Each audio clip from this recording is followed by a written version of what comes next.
Sud Radio. Samedi et dimanche, 22h minuit. Louis Benedì, les aventuriers de l'étrange. Che Silorio Mazzarini, soutiene di forza.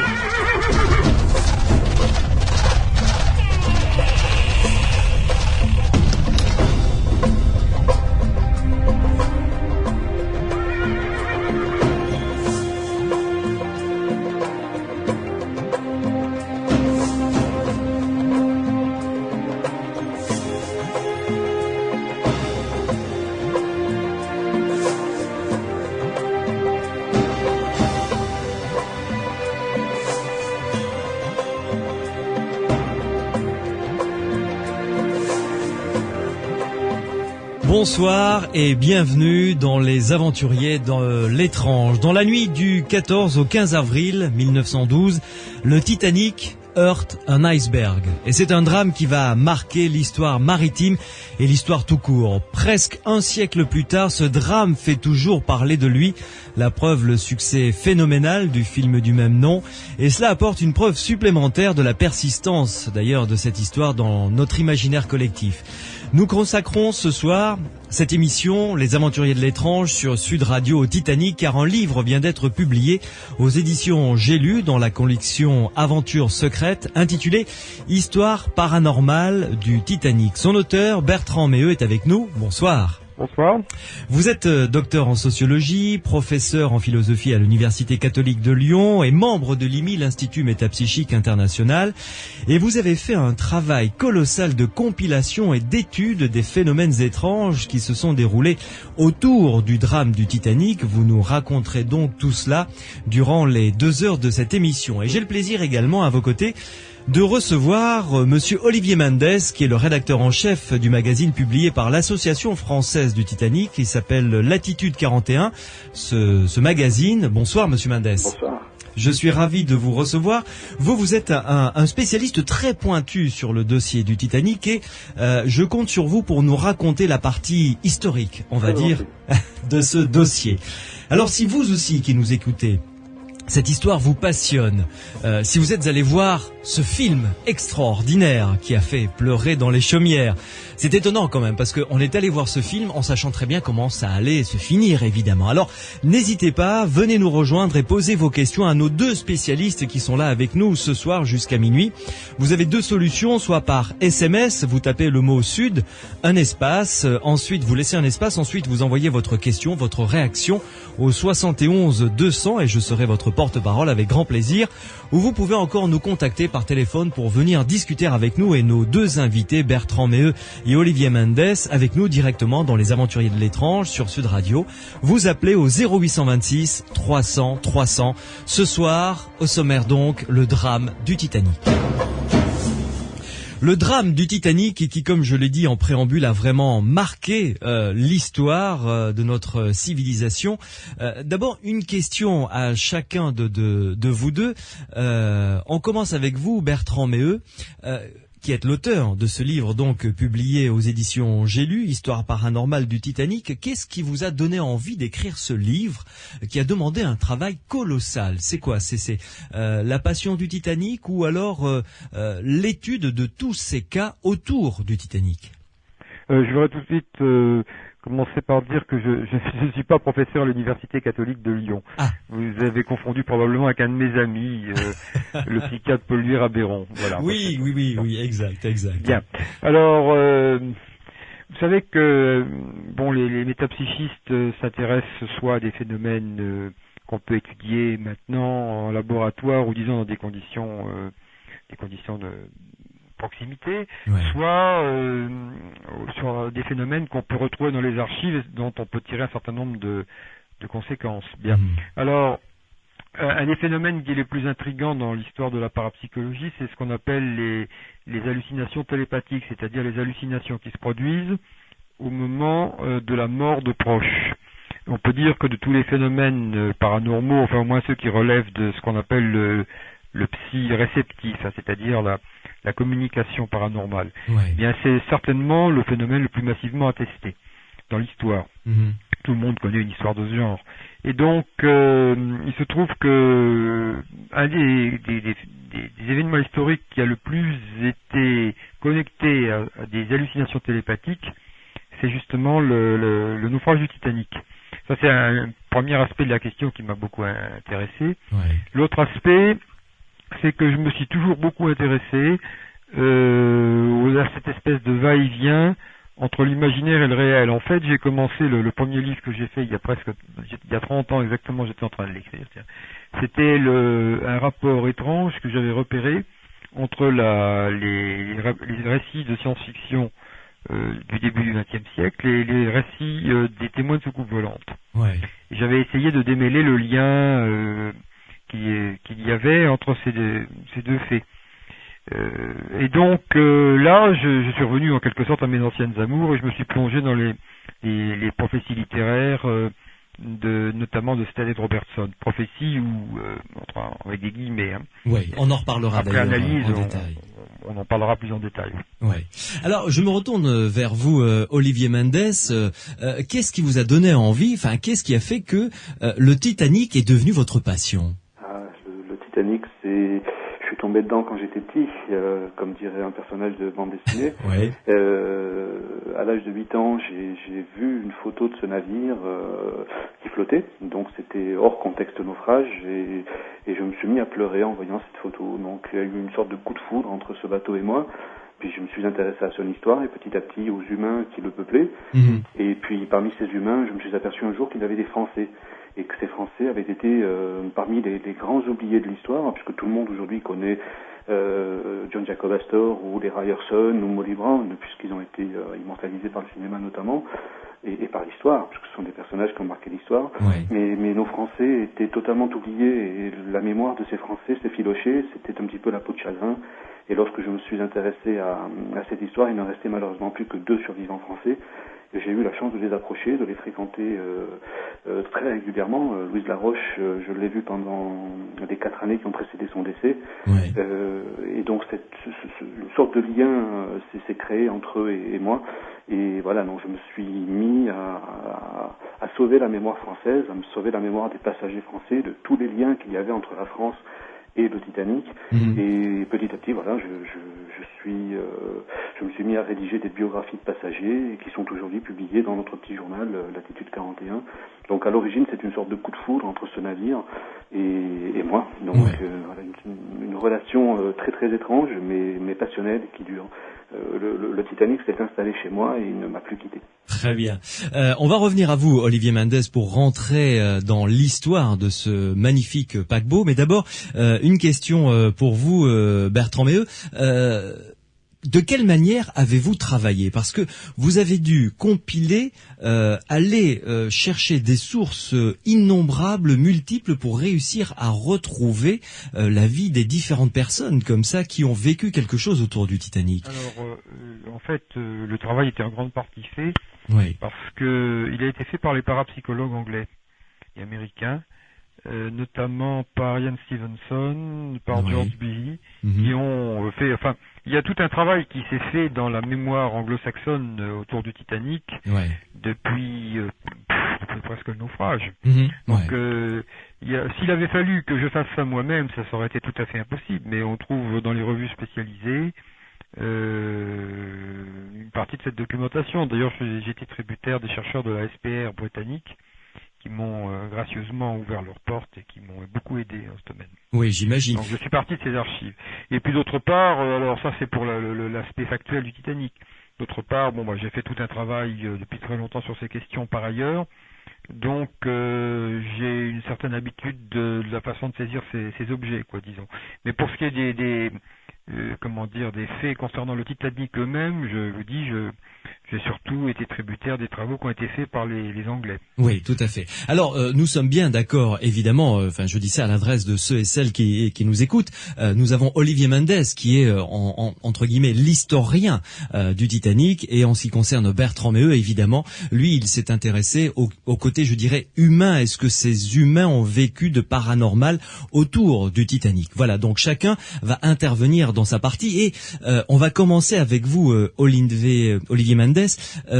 j'aimerais savoir quand est-ce qu'est née l'idée de construire cet immense paquebot comme le Titanic. Au départ, c'était donc la compagnie la White Star, c'est ça qui a voulu construire cet immense paquebot. Voilà. Alors nous avons en 1907 deux compagnies rivales, la Cunard Line, qui baptise tous ces paquebots en noms qui finissent par IA. Nous aurons le Mauretania et le Lusitania, de sinistre mémoire aussi, et la White Star, dont les paquebots sont baptisés en prénoms qui finissent par IC, l'Olympique, le Teutonique, etc., et le Titanic. Donc c'est comme ça que les passagers, notamment de troisième classe, qui ne savaient pas lire, ou qui ne parlaient pas anglais, qui arrivaient en Angleterre pour leur traversée, pouvaient reconnaître leur navire, tout simplement en donnant le nom de leur bateau, on les dirigeait. Donc c'était un moyen mnémotechnique pour les passagers de troisième classe, notamment. Futé, oui, c'était futé, oui. Et en 1907, la Cunard Line lance deux super paquebots, le Mauretania et le Lusitania, et dame le pion de la White Star, qui ne possède que de petites unités. Enfin, ce sont de très très grosses unités pour l'époque, mais par rapport aux deux géants de la Cunard, effectivement, les paquebots de la White Star paraissent un petit peu petits.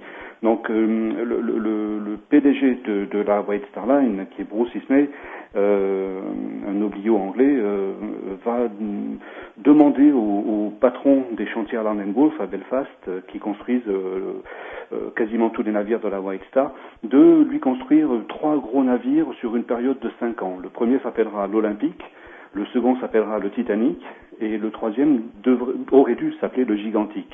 Nom qui sera ramené à Britannique, qui est beaucoup plus modeste après le naufrage du Titanic. Oui, j'imagine. Donc, pour donner le pion de la Cunard, donc pour que la concurrence puisse avoir lieu, la White Star demande la construction de 3 gros navires. L'Olympique prend la mer en juin 1911, le 14 juin 1911 pour son voyage inaugural. Le Titanic aurait dû prendre la mer en mars 1912, mais dû à un incident sur l'Olympique, son départ est retardé. Et le Britannique, malheureusement, sera lancé en pleine Première Guerre mondiale, servira de navire hôpital et coulera sur une mine au large de la Grèce. D'accord. Et alors, qu'est-ce qui a fait que le Titanic a été considéré donc à son époque, on est en 1910, 11, 12, comme le summum de la technologie? Eh bien, le navire possède un système de cloison étanche assez révolutionnaire, puisqu'il suffit d'actionner un bouton depuis la passerelle pour fermer des cloisons étanches qui sont plusieurs étages plus bas. Quand je parle de plusieurs étages, c'est plusieurs dizaines de mètres, parce qu'entre la passerelle et le fond du navire, il y a près de 30 mètres. Ah, quand même. Oui, c'est énorme. C'est un bateau absolument gigantesque. Les cheminées font 27 mètres de haut, par exemple. C'est vraiment un monstre. Il porte bien son nom de Titan. C'est vraiment énorme. C'est un énorme bateau. Donc il possède non seulement des installations qui sont absolument révolutionnaires, comme par exemple une piscine chauffée. Elle est installée au-dessus des chaudières, donc la chaleur des chaudières chauffe l'eau de mer. Génial. Il possède par exemple un cours de squash pour les passagers de première classe, un salon de lecture, il possède un énorme orchestre de 8 musiciens. Donc c'est un navire de luxe, mais c'est surtout un navire qui marque les esprits parce qu'il va à petite vitesse traverser l'Atlantique, mais proposer aux passagers, quels qu'ils soient, même de troisième classe, un luxe jamais connu sur l'océan. C'est-à-dire qu'on dit que les passagers de troisième classe du Titanic avaient le même luxe que les passagers de seconde sur tous les autres navires en mer à ce moment-là. Et troisième classe, ça devait être quand même. Enfin, je n'ai jamais connu, par exemple, dans le train, les différentes classes. Il y avait première, seconde, et il y avait troisième classe. Il y a très très longtemps, mon grand-père m'en parlait. C'était vraiment le fond du fond, quoi. Alors c'était le cas avant 1907. Jusqu'en 1907, les passagers de troisième classe devaient apporter leur propre nourriture. Ils abattaient les animaux directement sur le navire, alors que ça n'était pas le cas du tout à partir de 1907 et notamment sur les grandes unités des années 1910-1915. Là, les passagers avaient un restaurant qui leur était réservé, ils avaient des stewards qui leur étaient réservés, ils avaient des interprètes, etc. Ce qui n'était absolument pas le cas. Ils étaient parqués comme du bétail, effectivement, avant 1907. Et en 1907, on connaît un grand tournant avec l'arrivée du Majestic, de la White Star, qui propose une troisième classe tout à fait révolutionnaire. Et alors, qui a trouvé ce nom, le Titanic? Parce que bon, ça devait se terminer en X, ça, on est d'accord. Mais qui a trouvé ce nom? Eh bien, il semblerait que ce soit Bruce Ismay qui ait discuté avec James Peary, qui était le directeur des chantiers Harland & Wolff à Belfast. Oui. Et il semblerait que Bruce Ismay ait demandé à ce que les noms de ces navires soient teintés de mythologie, sans se rendre compte que l'Olympe, d'accord, c'est la montagne des dieux, mais les titans, dans la légende, sont foudroyés par les dieux et envoyés se noyer au fond du Tartare. Donc, génial. Bruce Ismay a raté quelque chose à ce niveau-là. C'est vrai que les noms des navires ne lui apparaissaient pas comme absolument teintés d'un symbolisme ou d'un sens intéressant. Voilà, il n'y avait pas de défi aux dieux, en tout cas, dans l'esprit de Bruce Ismay à ce moment-là. Ouais. Vous restez avec nous, Olivier Mendes, et vous, Bertrand Méheux, une première pause et on se retrouve pour cette fois-ci commencer à découvrir l'histoire du Titanic. La construction ne s'est pas vraiment passée comme elle aurait dû se passer. Il y a eu des petites choses comme ça qui ont été remarquées par certaines personnes. On en parlera avec Bertrand Méheux et avec Olivier Mendes et ensuite on fera avec le Titanic son premier et malheureusement dernier voyage. Sud Radio. Les aventuriers de l'étrange sur Sud Radio.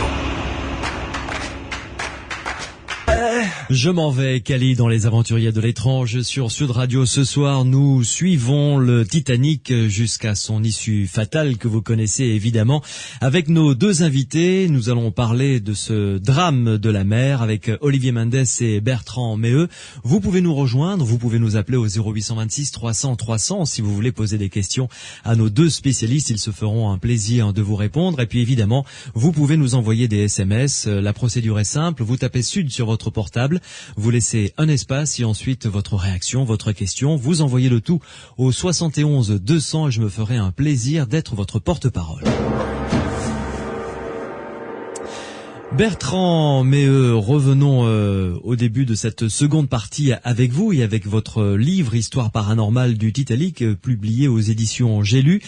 Durant la construction, des incidents se sont produits quand même, qui ont fait que, par exemple, les Irlandais n'ont pas aimé ce bateau. Enfin, il y avait certains constructeurs qui n'aimaient pas ce bateau à la base. Alors la question est de savoir jusqu'à quel point ces récits sont légendaires ou réels. J'ai pas pu pousser la chose jusqu'au bout. Par exemple, déjà le nom, Titanic, qui a été choisi, comme nous l'a expliqué Olivier Mendes, par un des patrons. Et quand on connaît l'histoire mythologique des Titans, c'était pas un bon choix, visiblement. En gros, le cadre, c'était peut-être Olivier Mendes pour répondre à cette question. Oui. La construction, c'était peut-être une des premières délocalisations. Enfin, pourquoi est-ce que le bateau a été construit à Belfast? Est-ce que c'était parce que l'ouvrier irlandais était moins cher ou pour d'autres raisons? Je ne sais pas répondre à cette question. Oui.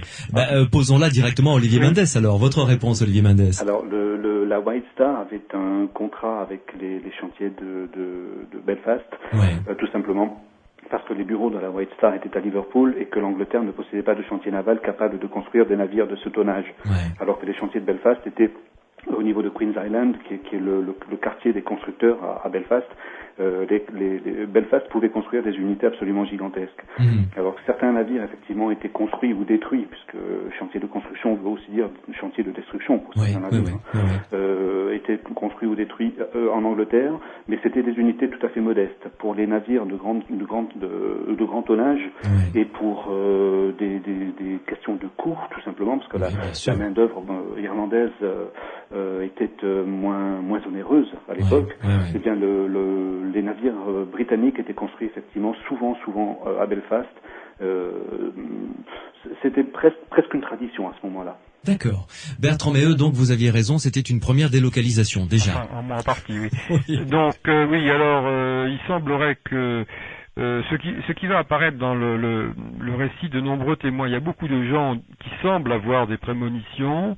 Il y a beaucoup de récits qui vont s'expliquer, je reviendrai là-dessus, à cause de ce conflit religieux. Bon, l'Irlande est catholique, et l'idée pour des gens pétris de culture catholique, si vous voulez, l'idée d'appeler un bateau un Titanic, le Titanic, de défier, de le proclamer insubmersible, apparaît pour beaucoup de gens comme une sorte de défi, vous voyez, qui appelle une punition divine.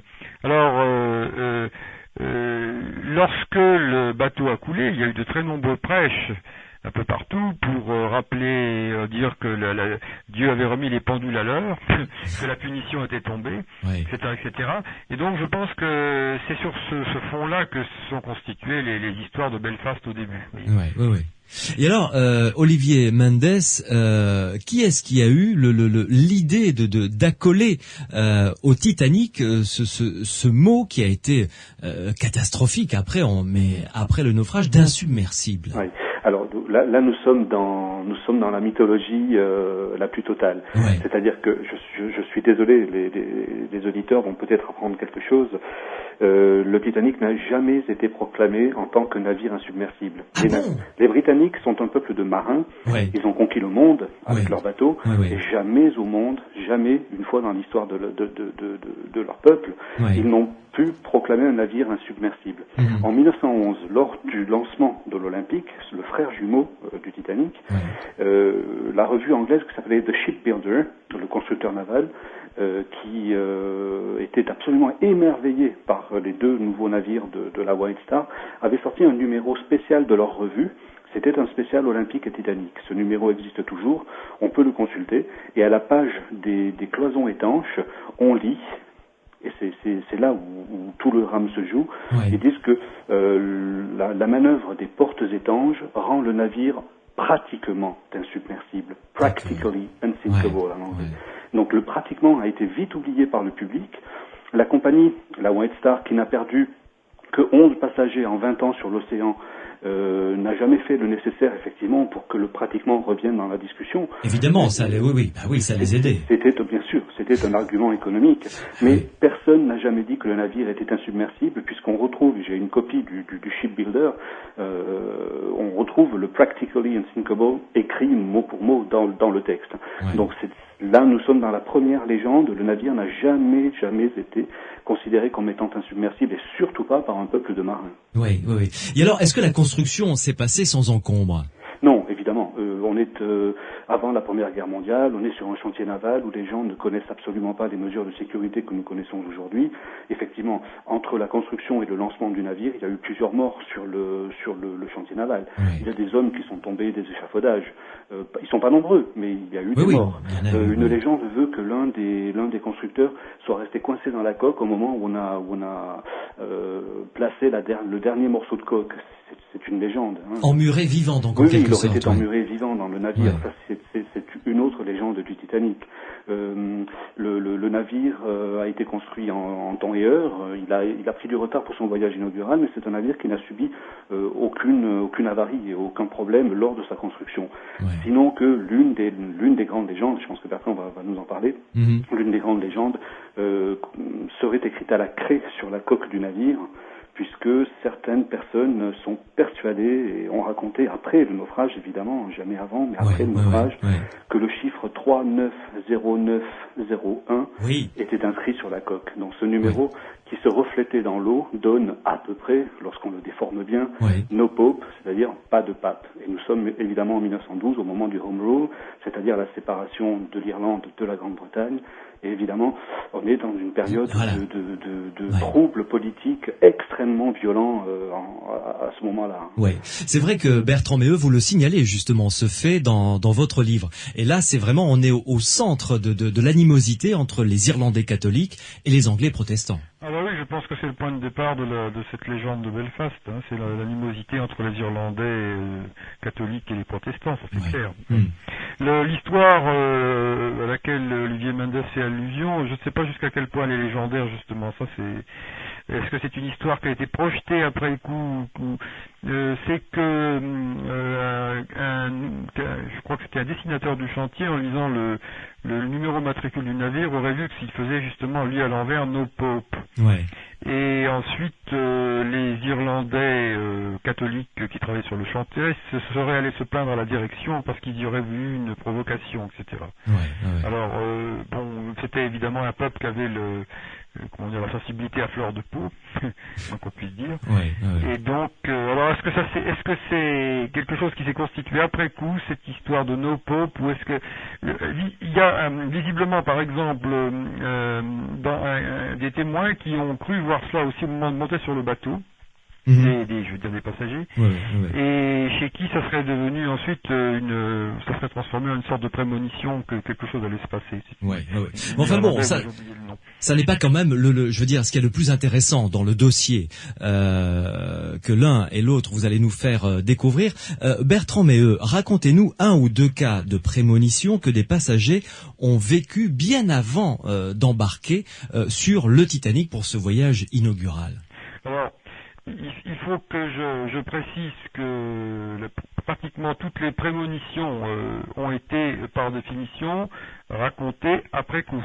Oui. Le critère même si elles ont eu lieu avant, un ensemble de conditions faciles à comprendre font qu'elles n'ont été rapportées qu'après coup. Donc les prémonitions sont extraordinairement difficiles à évaluer à cause de ça. Alors il y en a plusieurs.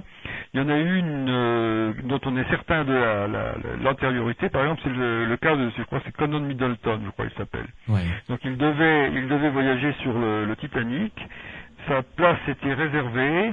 Et il a eu un rêve prémonitoire, il a vu le bateau, en train de s'enfoncer dans la mer, etc., etc. Et à la suite de cela, il a annulé son départ. Voilà un cas tout à fait clair où le récit a été dûment enregistré avant. Ouais. Mais il y a eu d'autres cas que vous avez collectés dans votre livre. Oui, bien sûr. Alors, un des plus intéressants sur ce plan, c'est celui de Stead. C'est un voyant qui... Alors, toute l'histoire est compliquée. L'histoire de Stead est compliquée à raconter. C'est un journaliste... Walter Thomas Stead, oui, vous y consacrez un grand chapitre, d'ailleurs. C'est un journaliste, un écrivain, un leader pacifiste anglais qui s'intéresse également aux sciences psychiques. C'est un extraordinaire personnage. Et donc qui a écrit 2 nouvelles dans lesquelles il décrit un naufrage. Un naufrage donc une des premières nouvelles dans lesquelles il décrit un naufrage, il fait intervenir le capitaine du futur Titanic. Tout ça est extraordinairement étrange. Toujours est-il que Stead est un homme qui est passionné par la recherche psychique et qui a eu très très tôt, le concernant, une prémonition qu'il connaîtrait une mort brutale dans une catastrophe collective au milieu de centaines de personnes. Et ça, il n'y a aucun doute là-dessus, c'est bien, tout le monde connaît cela avant la catastrophe elle-même du Titanic. Oui, parce que c'était une époque où le spiritisme était très présent dans les sociétés occidentales et Walter Thomas Stead s'y intéressait et avait consulté différents médiums un petit peu partout dans toute l'Europe et ça revenait systématiquement le concernant. Alors il était un des leaders du spiritualisme anglais. Hein. Ouais. Donc il s'intéressait, il avait une sorte de bureau d'études dans lequel on faisait venir des médiums et avec lesquels on étudiait la possibilité de contact avec les esprits des morts, etc. Ouais. Bien. Donc Stead, lui, avait eu une prémonition concernant sa propre fin, mais il ne l'interprétait absolument pas, il faut préciser, comme une fin sur un bateau. Ce qu'il pensait qu'il allait lui arriver, c'est qu'il allait être lynché ou tué dans une émeute, quelque chose comme ça. Parce que ça avait déjà failli lui arriver. Il faut savoir que c'était un leader pacifiste, que son obsession c'était la guerre qu'il voyait arriver en Europe. Et donc, évidemment, ça ne plaisait pas à tout le monde. En fait, en gros, pour résumer, il avait peur de subir la fin qui sera celle de Jaurès. Ouais. Et il avait fait de la prison à cause de ses articles, pour une autre raison. Oui, tout à fait. Enfin, c'était un homme qui combattait contre les injustices sociales absolument flagrantes de l'époque victorienne, notamment, il y avait... la prostitution des enfants, par exemple. La prostitution des enfants. En Angleterre. Qui était absolument pas réprimée par la loi. Oui, ce qui était scandaleux. Il avait réussi à piéger comment dire, il s'était présenté dans un bordel accompagné d'un médecin, et il avait réussi à démontrer qu'on pouvait ainsi acheter, il avait installé dans un bordel une fillette de 12 ou 13 ans, je crois qu'il avait acheté. Il avait envoyé un complice, effectivement, voilà, acheter cette jeune fille, ensuite qui a été installée dans un bordel, et lui s'est présenté comme étant un client éventuel, avec un médecin. Et il a été, finalement, ça c'est un peu comme l'histoire de l'écrivain, celui qui a écrit le portrait de Dorian Gray, là. Enfin, peu importe. Que ça s'est retourné contre lui. Il a été accusé d'enlèvement d'enfants et il a fait de la prison. Bref, j'en reviens à Stead et à son histoire. Il est persuadé donc qu'il va mourir lapidé ou tué dans une émeute. Et puis donc il n'arrête pas de consulter des voyants réputés pour savoir le sort qui va lui échoir. Et alors l'histoire curieuse, c'est qu'au fur et à mesure que le temps passe, on voit la prédiction s'affiner. Oui. Et peu à peu, elle prend tournure. C'est pas un voyant c'est toute une équipe en quelque sorte qui sont à ses trousses. Et peu à peu, on voit prend reforme la prédiction d'une mort en mer. Oui. L'eau revient sans arrêt, effectivement. Et alors, c'est en septembre 1911 qu'un voyant réputé qui s'appelle De Kerlor, qui était un chiromancien voyant, le consulte et voilà l'histoire. Stead, il lui dit qu'il devra se méfier de prendre la mer et d'aller aux États-Unis au printemps prochain. Alors Stead lui dit, mais de toute façon, je ne vais pas aux États-Unis au printemps prochain, j'ai un voyage en Russie, il avait un rendez-vous avec le tsar, il fréquentait les grands de ce monde, et il était en même temps le proche des grands de ce monde, et il allait les interviewer. C'est lui qu'ailleurs qui a inventé ce style de journalisme. Ouais. Et donc, il avait prévu un voyage en Russie, donc il dit non, absolument pas, moi je vais en Russie au printemps. Et De Kerlor insiste, il dit, c'est pourtant, je vois un bateau gigantesque, un gigantesque bateau noir, encore non terminé, dont le nom est masqué par un bouquet d'immortels. Et Stead ne l'écoute pas. Et quelques jours plus tard, Kerlor a un rêve. Il se voit Stead, il se vit comme étant Stead. C'est comme souvent dans les rêves, on rêve qu'on est quelqu'un d'autre que nous. Il se rêve Stead, et il se voit en train de barboter dans la mer au milieu de grappes de gens, etc. Il voit une catastrophe maritime. Et alors, Stead lui raccroche le téléphone au nez en lui disant vous êtes un prophète de malheur. Alors c'est une étrange histoire, parce que il n'arrête pas un peu comme Socrate qui enquêtait sur son destin, il n'arrête pas de voir des voyants pour savoir le sort qui va lui arriver, et il n'écoute pas les voyants quand ceux-ci lui donnent de sombres pronostics. Alors pour finir l'histoire, eh bien, au printemps 1912, un matin, Stead reçoit un télégramme de New York qui l'invite à faire une conférence. C'est un mouvement pacifiste américain qui l'invite à faire une conférence au Carnegie Hall, à laquelle assistera le président des États-Unis en personne. Il ne peut pas y aller. Alors évidemment, c'est l'occasion de sa vie. Et il veut oublier tout ce qu'on lui avait dit, et pour plus de sûreté, évidemment, il retient une place sur le Titanic. Alors il faut préciser aussi que Stead, une de ses passions, c'était les questions maritimes. Il était passionné, et on pourrait dire même obsédé par ces thèmes de la mer, du naufrage, etc., etc. Par exemple, un aspect de son œuvre, c'était puisque la guerre contre les forces des empires centraux semblait inéluctable, il a contribué à ce que la marine anglaise s'équipe davantage, se renforce. Ouais. Et ça a été quelqu'un qui a eu, on verra par la suite, une attitude, semble-t-il, courageuse lors du naufrage, où là, évidemment, dans cette cohue indescriptible, il y a eu des actes sublimes de courage et des actes beaucoup moins sublimes. Et évidemment, Olivier Mendes, je reviens vers vous pour continuer avec vous à dérouler cette histoire concernant le Titanic. La compagnie White Star, pour ce premier voyage, voulait vraiment marquer l'histoire maritime, faire un coup d'éclat, un coup de pub, quoi, je veux dire. Oui, le but du Titanic, c'était un petit peu de battre le record de son frère jumeau, l'Olympique, qui avait déjà fait une très très belle traversée pour son voyage inaugural, donc au mois de juin précédent. Et le capitaine du Titanic, qui est le seul maître à bord après Dieu, hein, comme le veut... Comme dans tous les bateaux. Voilà, la terminologie en tout cas. Le capitaine ne veut pas mettre toutes ses machines en marche parce que son navire est en rodage. Mais le président de la compagnie, effectivement, insiste un petit peu et le capitaine pense que le 15 avril, on va pouvoir mettre les dernières machines en route, les dernières chaudières, pour lancer le navire à toute vitesse. Pour l'instant, il navigue à vitesse de croisière, c'est-à-dire 21 nœuds et demi, ce qui n'est pas énorme, mais ce qui est le maximum que ce genre de navire peut produire, alors que le Lusitania ou le Mauretania peuvent avancer à 27 nœuds. Ce sont des navires extrêmement rapides, mais qui sont aussi extrêmement connus pour les vibrations terribles que les machines produisent. Le Lusitania et le Mauretania sont des navires terriblement rapides, mais terriblement inconfortables, puisque tout tremble, tout vibre, tout est tout le temps en mouvement à bord du navire, alors que sur l'Olympique et sur le Titanic, les machines sont beaucoup plus modérées, et le confort est absolument incomparable par rapport au navire de la Cunard. Ouais. Combien de personnes y avait-il pour ce voyage inaugural à bord du Titanic? C'est difficile à dire.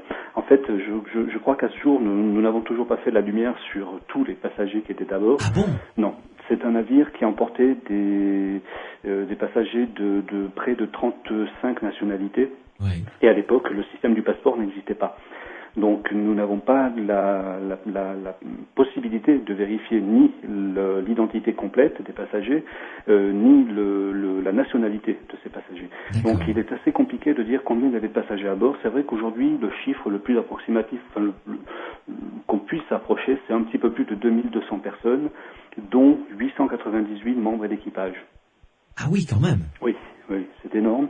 Les trois classes de passagers ne sont pas complètes, aucune des trois classes n'est complète, le navire n'est pas complet, et le navire aurait même failli partir avec beaucoup moins de passagers encore si la grève des mineurs en Angleterre n'avait pas fait rage, puisque à ce moment-là, en avril 1912, les mines sont en grève, il n'y a plus de charbon pour alimenter les paquebots, et donc le Titanic risque de ne pas partir. La compagnie achète le charbon qui reste à fond de cale dans tous les petits navires qui sont restés à quai, donc réussit à remplir ses soutes avec le charbon des autres compagnies, et en échange propose de prendre en charge les passagers qui sont restés en rade parce qu'il y a la grève. Donc beaucoup des passagers du navire sont des passagers du Majestic, du Teutonic ou du Saint-Louis, du Philadelphie, qui ne pouvaient pas partir parce qu'ils n'avaient pas assez de charbon. Et donc ces passagers se sont retrouvés transférés, bon gré mal gré, sur le Titanic. Vous vous rendez compte quand même l'un et l'autre de ce nœud comme ça du destin qui est en train de se tisser, que vous êtes en train de nous raconter. Des personnes qui n'avaient absolument pas prévu de voyager sur ce navire se retrouvent malgré eux sur le Titanic à cause de cette grève. Il y a quand même un concours de circonstances qui est quand même assez hallucinant, Bertrand Méheux. Oui, effectivement. Et puis bien d'autres concours de circonstances encore. Par exemple, en réalité, d'après les statistiques qu'on peut lire dans les livres spécialisés, il y a eu très peu d'accidents dus aux icebergs. Il y a eu sans doute des chocs contre la glace, mais de grands navires coulant à la suite du choc avec un iceberg, il y en a eu, je n'en vois guère qu'un pour finir. Oui. Semble-t-il, c'était un hiver, il avait fait un hiver exceptionnellement doux et les glaces avaient dérivé beaucoup plus au sud que d'habitude. Ouais. Enfin, vous voyez, il y a eu tout un concours de circonstances absolument incroyables qui, effectivement, un événement hautement improbable qui finit par se réaliser, en quelque sorte. Olivier Mendes, ce bateau avait la Shkumun quand même dès le départ, non? C'est incroyable, ça. Ce qui est terrible, c'est que près de 100 ans après son naufrage, ce navire continue à avoir la Shkumun parce que on continue à entendre des choses qui sont dérangeantes. Ouais. Alors Bertrand, excusez-moi, je vais revenir sur ce que vous disiez. L'hiver 1911-1912 est particulièrement rigoureux. Par contre, par opposition, à ce que vous disiez, nous avons des gravures et des articles extraordinaires dans la presse de navires français arrivant à New York chargés de glace. de glace, recouvert de glace tellement l'hiver a été rigoureux. En fait, si l'hiver a été plutôt clément, c'est 3 ans auparavant, c'est l'hiver 1909, c'est-à-dire l'hiver où les plans du Titanic ont été jetés. En même temps qu'on jetait les plans du navire, l'iceberg se détachait de la banquise. En fait, l'hiver 1911 a été vraiment très froid sur l'Atlantique. Olivier Mendes, vous êtes en train de nous dire que au moment où on a construit les plans, l'année où on a construit les plans pour bâtir le Titanic, c'est cet hiver-là que l'iceberg qui allait être fatal également, fatal au Titanic, entre guillemets, naissait et se détachait de sa banquise. Absolument. Oui, absolument. Il y a un poème extraordinaire qui s'appelle la rencontre des jumeaux et qui raconte évidemment la dérive de l'iceberg et le plan diabolique qui fait croiser le navire et la montagne de glace, la montagne d'acier et la montagne de glace. Oui. Une pause, juste avant cette pause, Bertrand Méheux, cette naissance quasi simultanée, un du Titanic et l'autre de l'iceberg qui vont se rencontrer, ça ressemble un peu à ce que vous disiez ou ce que les Irlandais disaient dans leur prêche après le naufrage, c'est que il y a quelque chose, une force qui a voulu punir les hommes de vouloir se croire plus forts qu'ils n'étaient finalement. Enfin, ça c'est une oui, ça, complètement. Oui, tout à fait. Ça, je vous l'accorde. On ne peut pas faire que ça n'ait pas eu lieu, en tout cas. Oui. Tout à fait. Olivier Mendes, Bertrand Méheux, vous restez avec nous une pause et on se retrouve pour continuer à découvrir ce premier et dernier voyage de ce magnifique bateau qu'était le Titanic. Sud Radio, les aventuriers de l'étrange. Sergio Mendes avec derrière lui les Black Eyed Peas, c'était Masque et Nada sur Sud Radio dans les aventuriers de l'étrange. Nous suivons pas à pas le destin tragique du Titanic avec mes deux invités, Bertrand Méheux qui vient d'écrire un livre passionnant que je vous recommande, paru aux éditions J'ai lu dans la collection Aventures secrètes, ça s'appelle Histoire paranormale du Titanic. Bertrand Méheux qui est professeur de philosophie et docteur en sociologie et membre de l'Institut Métapsychique International qui est à Paris, et Olivier Mendes, qui est le rédacteur en chef du magazine Latitude 41, qui est publié par l'Association française du Titanic. Alors, tous les deux, nous, avec eux, nous suivons ce destin tragique du Titanic. Olivier Mendes, l'équipage était composé de plus de 800, presque 900 membres. Hein. Oui, tout à fait. Vous nous l'avez dit tout à l'heure, c'était évidemment que des professionnels qui avaient embarqué.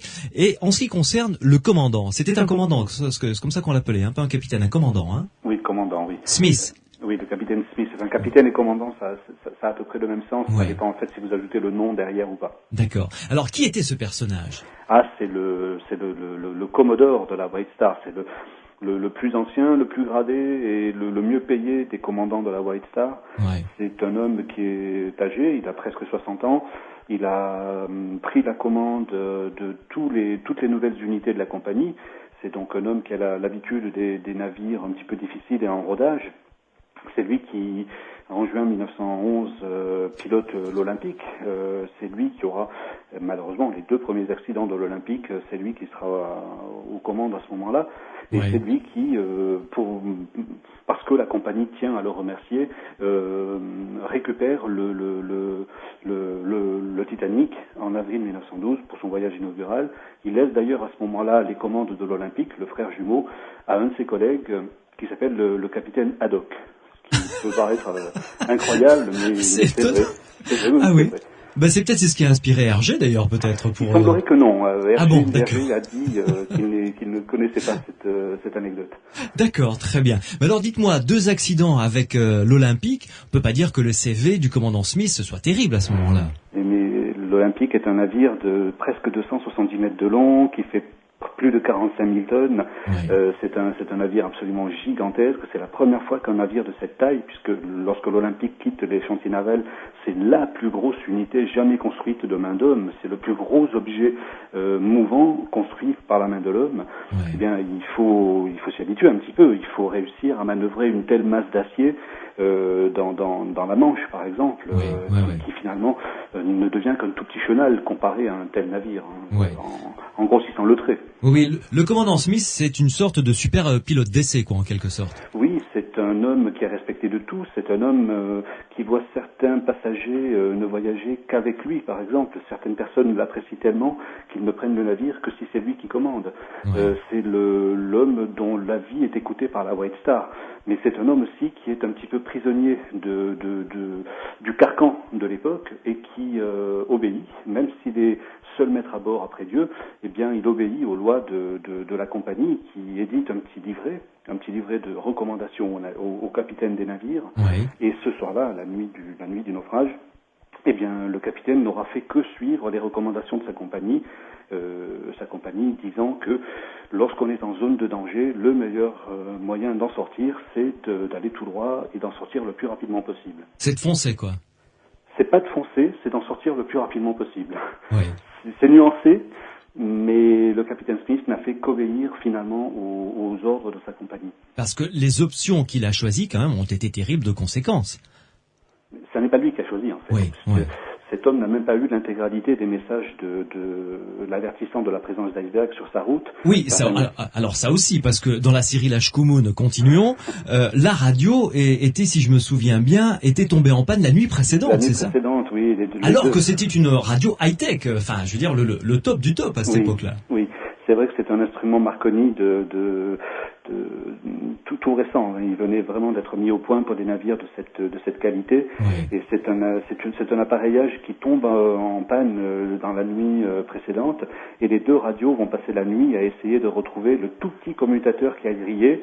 Et lorsqu'ils ont repéré cette panne minime, mais qui a mis en panne ce gros appareillage, ils sont fatigués et donc ils ont accumulé énormément de messages puisque à l'époque, eh bien, le meilleur moyen d'avertir, de réserver son train personnel ou son taxi ou son hôtel pour l'arrivée à New York, eh bien, c'est la télégraphie sans fil.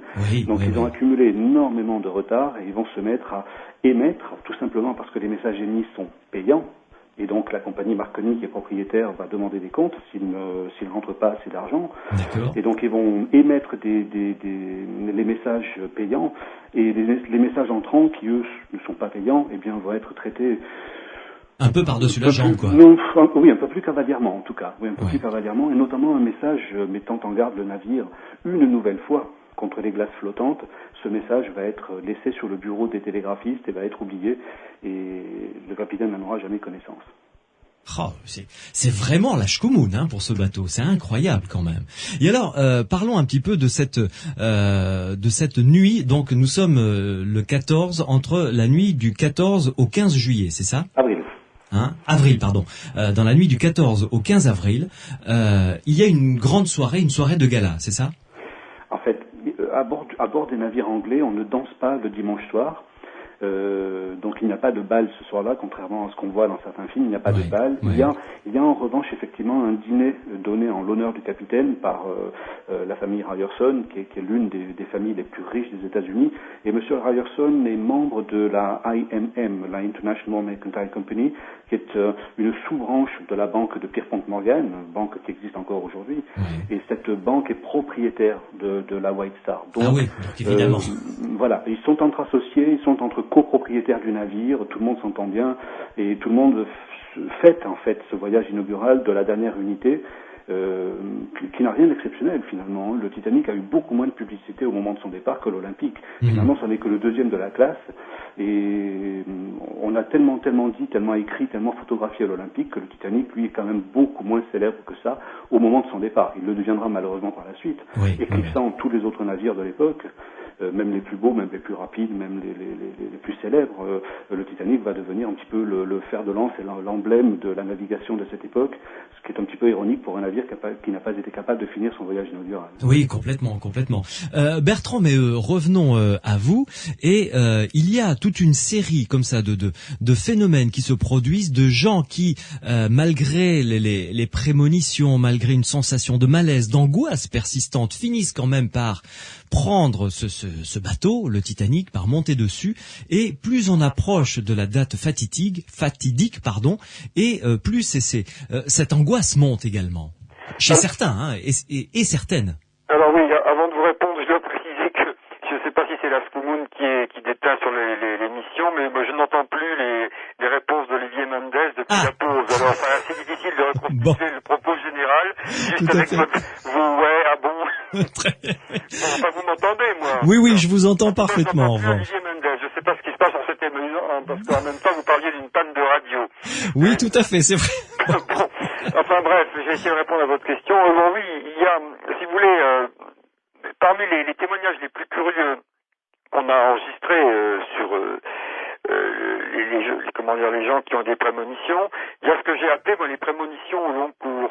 Oui. Ce sont des gens qui, depuis le début du moment où ils savent qu'ils doivent aller aux États-Unis, sont pris par une espèce d'angoisse sans raison qui va se transposer au fur et à mesure des événements. Oui. Le cas le plus frappant, c'est celui de Bott, le Major Bott, qui est le conseiller du président des États-Unis, Oui. qui il est à un moment donné, on l'envoie, l'histoire est la suivante, il est pris dans la campagne électorale qui oppose les républicains et les démocrates, il a des amis dans chaque camp. Et pour l'investiture du candidat, si vous voulez. Et c'est pour lui une situation absolument insupportable. Alors le président des États-Unis, le président Taft, l'envoie en Europe pour une mission auprès du Vatican. Voilà, va prendre l'air. Voilà, exactement. Il l'envoie prendre l'air pour. C'était en même temps, c'était un ami, un proche. Hein, c'était pas seulement un collaborateur. Bien. Donc à partir de cet instant-là, alors que tout s'annonce bien. Il y a une angoisse indescriptible qui s'empare du Major Bott et qui ne le lâche plus. Et alors ça ne concerne pas le Titanic, puisqu'au départ, il ne sait pas qu'il va revenir sur le Titanic. Donc il écrit à une de sa nièce, je crois, pour lui faire part de cette espèce d'angoisse qui le taraude, et il en parle en termes, disons, ironiques, humoristiques, mais on sent que c'est quelque chose qui l'affecte profondément. Et puis de fil en aiguille, alors il part avec un ami, un peintre réputé, et puis ce sentiment gâche tout son voyage, gâche son séjour en Italie, en France, et puis finalement, en quelque sorte, pour échapper à son angoisse, il va se jeter dans la gueule du loup. C'est-à-dire qu'il décide de revenir sur le Titanic qui présente les garanties de sûreté les plus fortes à l'époque. Ouais. Et puis ainsi de suite. Et puis pour finir, il va mourir sur le Titanic. Voilà. Donc c'est très étrange ces genres de pressentiments au long cours, de gens qui vont se sentir repressés, mais sans raison, vous voyez, sans raison, et sans que ce soit lié au Titanic. C'est important ce détail, parce que étant donné que le Titanic était un bateau révolutionnaire, sur lequel on avait projeté tout un tas de fantasmes, on pouvait imaginer, comme je le disais tout à l'heure, que certaines personnes pouvaient avoir peur de monter dessus, vous voyez. Oui. Mais si on nous disait, par exemple, bonne nouvelle, vous avez été choisi pour inaugurer la navette spatiale, vous seriez pas forcément content. Il y a quelques risques. Bon, moi, je serais pas enthousiaste, pour être franc. Je crois franchement que mon dernier jour est arrivé. Je me demande si certaines personnes ne percevaient pas comme ça ce bateau. En tout cas, dans tout un nombre de cas que j'ai recensé, ça ne peut pas être le cas, puisque à l'origine, les gens ne savent pas qu'ils vont revenir sur le Titanic. Et il y a quelque chose de très étrange là-dedans, une sorte de phénomène insistant, gluant, que j'avais encore jamais repéré, et qui est très intéressant à voir quand on lit de nombreux récits, on le voit se reproduire, vous voyez. Oui. Mais dites-moi Bertrand, mais est-ce que ça ressemble pas, vous savez, c'est très animal finalement. On dit que les animaux, quand il y a un danger comme ça, le sentent venir. C'est très instinctif, c'est très primaire au sens noble du terme. Est-ce que ces gens-là n'ont pas tout simplement vécu ça? C'est-à-dire qu'ils sentaient inconsciemment qu'ils étaient là dans leur dernière ligne droite. Bien, oui, ça dépend ce qu'on parle quand on parle des animaux. Par exemple, le tsunami ou tsunami, je ne saurais jamais comment on prononce ce mot. Le tsunami, oui. Tsunami, voilà. Vous savez, il y a les éléphants qui ont cassé leurs amarres. Qui sont partis. Il y a toute une discussion là-dessus pour savoir s'il fallait faire entrer ça dans le registre du paranormal ou s'il s'agissait simplement du fait que les animaux captaient des vibrations du sol, par exemple, bien sûr, que les humains ne perçoivent pas. Alors on n'a pas du tout tranché la chose. Là, évidemment, comme il s'agit d'un événement futur, il ne peut pas s'agir de ça. Donc on est forcément, s'il s'agit d'un pressentiment, on est dans quelque chose qui n'a pas de cause physique. On est dans le paranormal, bien sûr. Oui. Ouais. Complètement. Bertrand Méheux, vous restez avec nous. Il y a les deux radios qui vont se pencher sur la radio Marconi pour essayer de réparer ce problème. Et ensuite, on vous retrouvera en compagnie d'Olivier Mendes et j'espère que tous les deux vous vous entendrez. Cela étant, vous pouvez nous contacter 0826 300 300 si vous voulez nous appeler sans aucun problème. Cyril est fidèle au poste pour recueillir vos réactions et vos témoignages. Et puis, vous pouvez nous envoyer également des SMS pour venir discuter avec nous de cette tragédie qu'était le Titanic, qu'a vécu surtout celles qui étaient sur le Titanic en cette nuit du 14 au 15 avril 1912. Pour les SMS, vous tapez Sud, un espace, votre question, votre réaction et vous envoyez le tout au 71 200 pour Sud Radio. Sud Radio, les aventuriers de l'étrange. No Bravery, c'était James Blunt sur Sud Radio dans Les Aventuriers de l'étrange. Bertrand Méheux, êtes-vous toujours avec nous? Voilà, je suis là, Bien. je vous entends. Très très bien. Pour l'instant, je vous entends. Voilà, alors on va voir si vous entendez Olivier Mendes. Olivier Mendes, vous êtes toujours là, bien entendu. Oui, tout à fait. Bon, voilà, ça va. Bon, très bien. Voilà, on est bien, on a récupéré tout le monde. Nos radios ont travaillé, ont bien travaillé. On n'est pas équipé Marconi, hein, ça marche mieux finalement. Alors, je me tourne vers vous, Olivier Mendes. Voyons avec vous un petit peu ce qui s'est produit dans cette nuit du 14 au 15 avril 1912. Là, on arrive évidemment au centre du drame. On a compris, le télégramme prévenant le commandant de bord du danger des icebergs est resté chez les radios. Et là, vers quelle heure le drame s'est-il produit? Est-ce qu'on le sait? Alors, toute une série de télégrammes ont été reçus depuis le 12 avril, prévenant de la présence de glace sur la route du navire. Ouais. Un des messages a été oublié par les radios dans leur cabine, effectivement. À 23h40, le navire file à pleine vitesse dans une zone dans laquelle il y a des icebergs signalés. Comme je l'expliquais, le capitaine n'a pas donné d'ordre pour ralentir la vitesse du navire puisqu'il suit des instructions de sa compagnie. Il est parti se coucher, il a laissé son second aux commandes du navire. Il est allé se coucher en disant que s'il y avait le moindre souci, qu'on le prévienne. Et il n'aura même pas le temps d'être prévu puisque l'accident va se dérouler en 38 secondes. 23h40, les deux vigies dans le nid de pie repèrent un objet de petite taille droit devant. Plus ils approchent et plus cet objet grandit et semble de taille de plus en plus imposante, vraiment menaçante. Les vigies repèrent que c'est un iceberg. Il n'y a pas de vent cette nuit-là, donc pas de frange d'écume à la base de l'iceberg. Il n'y a pas de lune et pas d'étoiles, donc pas de lumière qui se reflète sur la glace blanche. Les vigies comprennent un petit peu tard qu'ils sont face à une montagne de glace. Ils donnent 3 coups de cloche. Ils préviennent la passerelle qu'un iceberg se trouve droit devant, le fameux iceberg dead ahead. Et à ce moment-là, évidemment, l'officier de quart va demander que la barre soit inversée et que les machines soient mises en arrière, ce qui est la position la plus logique pour un capitaine. N'importe quel capitaine aurait réagi, à mon avis, de la même manière. Pour éviter un objet, eh bien, on essaie de le contourner, seulement avec un navire qui, une fois chargé, tout à l'heure, je parlais de 46 000 tonnes, mais une fois chargé, le Titanic représente 66 000 tonnes, avec ses passagers, avec sa nourriture, avec son fret. 66 000 tonnes lancées à 21 nœuds, eh bien, ça ne se manœuvre pas comme ça, comme une barque. Le navire a besoin de plusieurs kilomètres pour freiner. Or, il n'a que quelques centaines de mètres pour pouvoir changer de cap. Le navire va commencer à glisser sur son air, à bouger un petit peu et à présenter malheureusement son flanc droit à la montagne de glace dont un éperon va picoter la coque, faisant sauter la tête dérivée sur plusieurs dizaines de mètres. Donc en fait, la coque du navire n'a pas été déchirée d'un seul coup comme par un couteau, comme on l'a cru jusqu'à la découverte. Ah oui, le bateau n'a pas été éventré. Non, le navire n'est pas éventré, il aurait coulé en quelques minutes sinon. En tout et pour tout, la surface trouée sur la coque doit représenter 1 mètre carré. Mais le problème, c'est qu'elle est répartie sur 6 compartiments étanches, dont une chaufferie.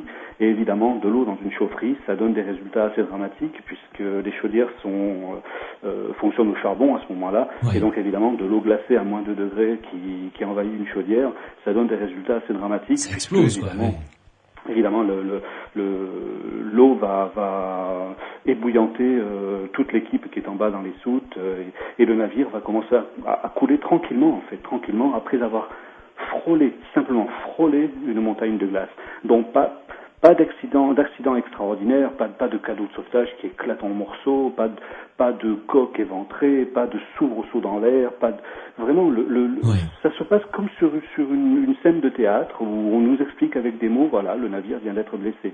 Et alors, une chose qui est très étonnante, c'est que les passagers sont à peine aperçus. Je veux dire, ça n'a pas été le choc énorme. Non, il y a une vibration au mieux pour certains passagers. Oui. Certains passagers parlent du bruit. Et puis la plupart des passagers ont été réveillés ou alertés par une chose étrange, c'est l'absence de mouvement de la part des moteurs. C'est-à-dire que les moteurs ayant été arrêtés par le capitaine en second, oui. Eh bien les vibrations du navire se sont arrêtées. Et c'est ce qui va le plus intriguer les passagers en fait. C'est tiens, pourquoi est-ce qu'on s'arrête en plein milieu de l'Atlantique ? C'est le silence, quoi. D'accord. Voilà, le silence, oui. Et alors bon, j'imagine qu'à partir de ce moment-là, il a fallu plus de 3 quarts d'heure pour que les gens se rendent vraiment compte de la situation. Forcément. Il faut se replacer sur un navire de presque 270 mètres de long et dont les cloisons étanches, pour l'instant, retiennent la mer, ralentissent en tout cas l'envahissement de la mer. Ouais. Le navire est condamné, on le sait. Le constructeur qui est à bord, Thomas Andrews, a fait un tour d'inspection rapide et s'aperçoit que l'eau en quelques minutes est déjà montée dans la salle de poste, que le cours de squash qui est dans les profondeurs du navire est déjà envahi en quelques minutes, donc il sait que le navire n'en a que pour 1 heure, 1 heure et demie. Ah, il sait que c'est foutu déjà. Voilà, il a fait un calcul rapide et il sait que les cloisons étanches ne montant pas jusqu'au plafond, elles s'arrêtent un petit peu comme un bac à glaçons que nous avons tous dans nos frigos. Eh bien l'eau, lorsqu'elle atteint le haut de la cloison étanche, va passer par-dessus la cloison étanche et envahir le compartiment suivant. Et donc ça n'est qu'un problème mathématique, ça n'est qu'un problème de ralentissement et de vitesse d'engloutissement. Mais le navire est condamné puisque la coque est perforée à plusieurs niveaux, donc sur plusieurs compartiments.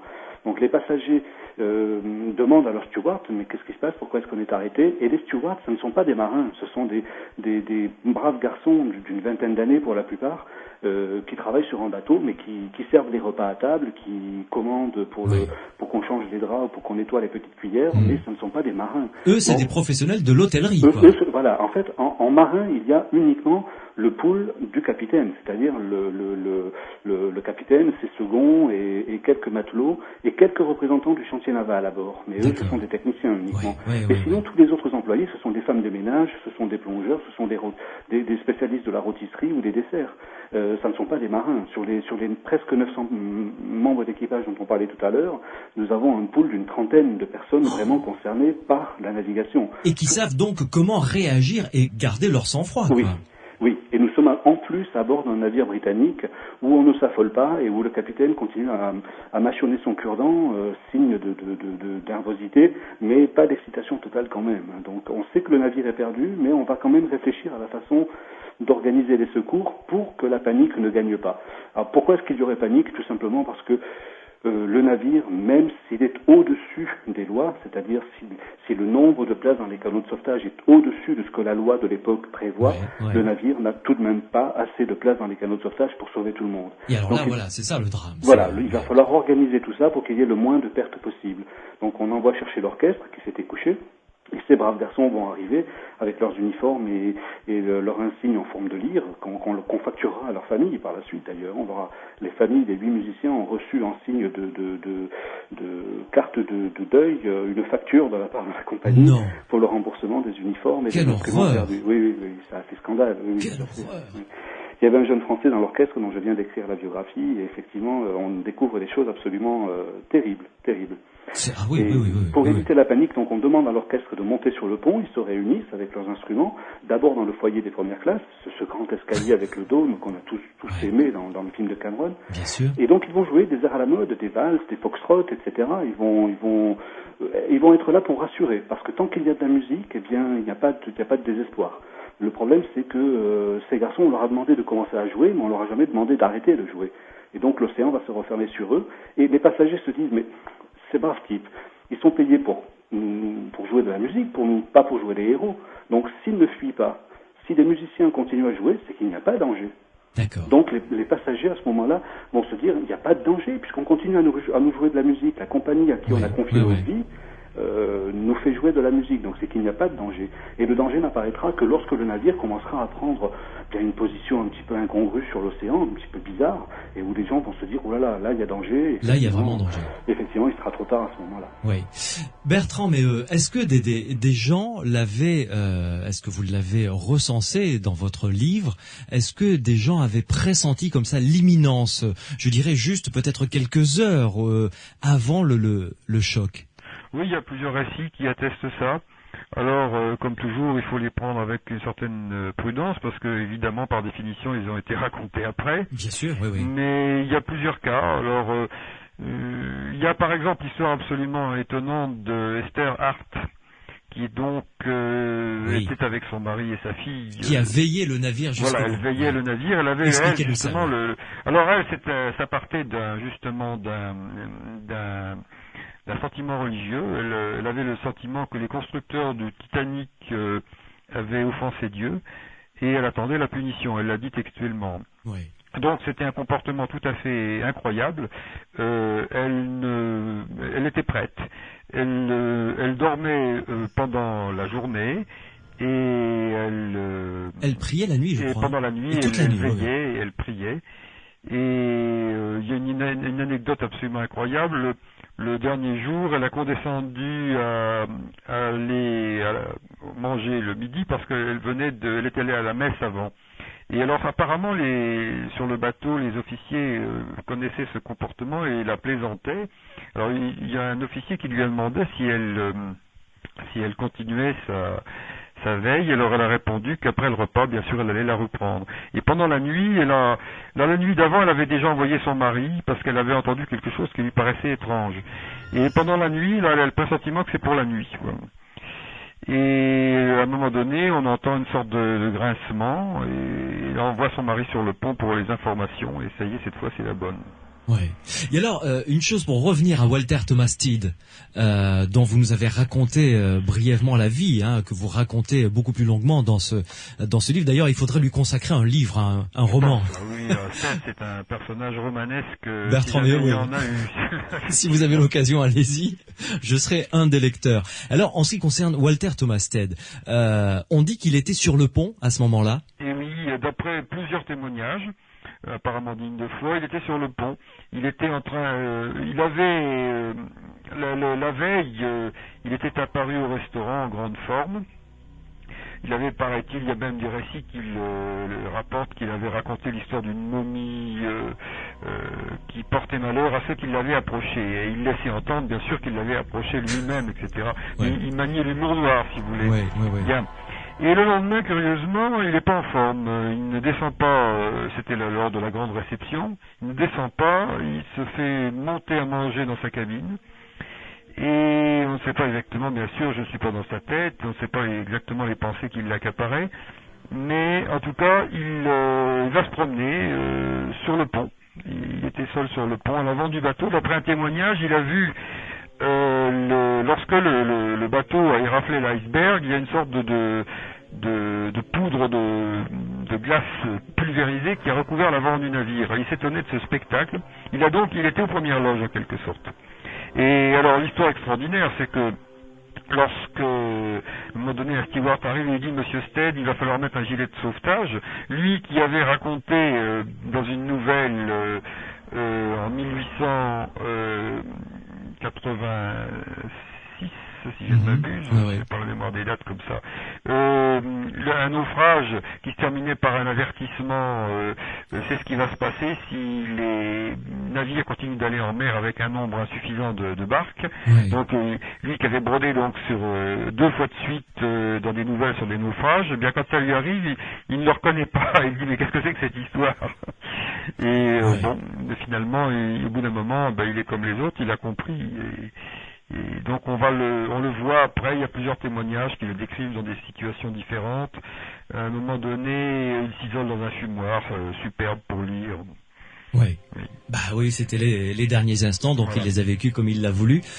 On s'accorde une pause et l'un et l'autre, vous allez nous faire vivre les quelques heures. Je ne sais pas si ça a duré des heures, mais le naufrage, au moment où les passagers se sont aperçus, rendus compte de l'inéluctable, ce qu'il s'est déroulé, car il s'est passé des choses absolument héroïques d'un côté et atroces de l'autre.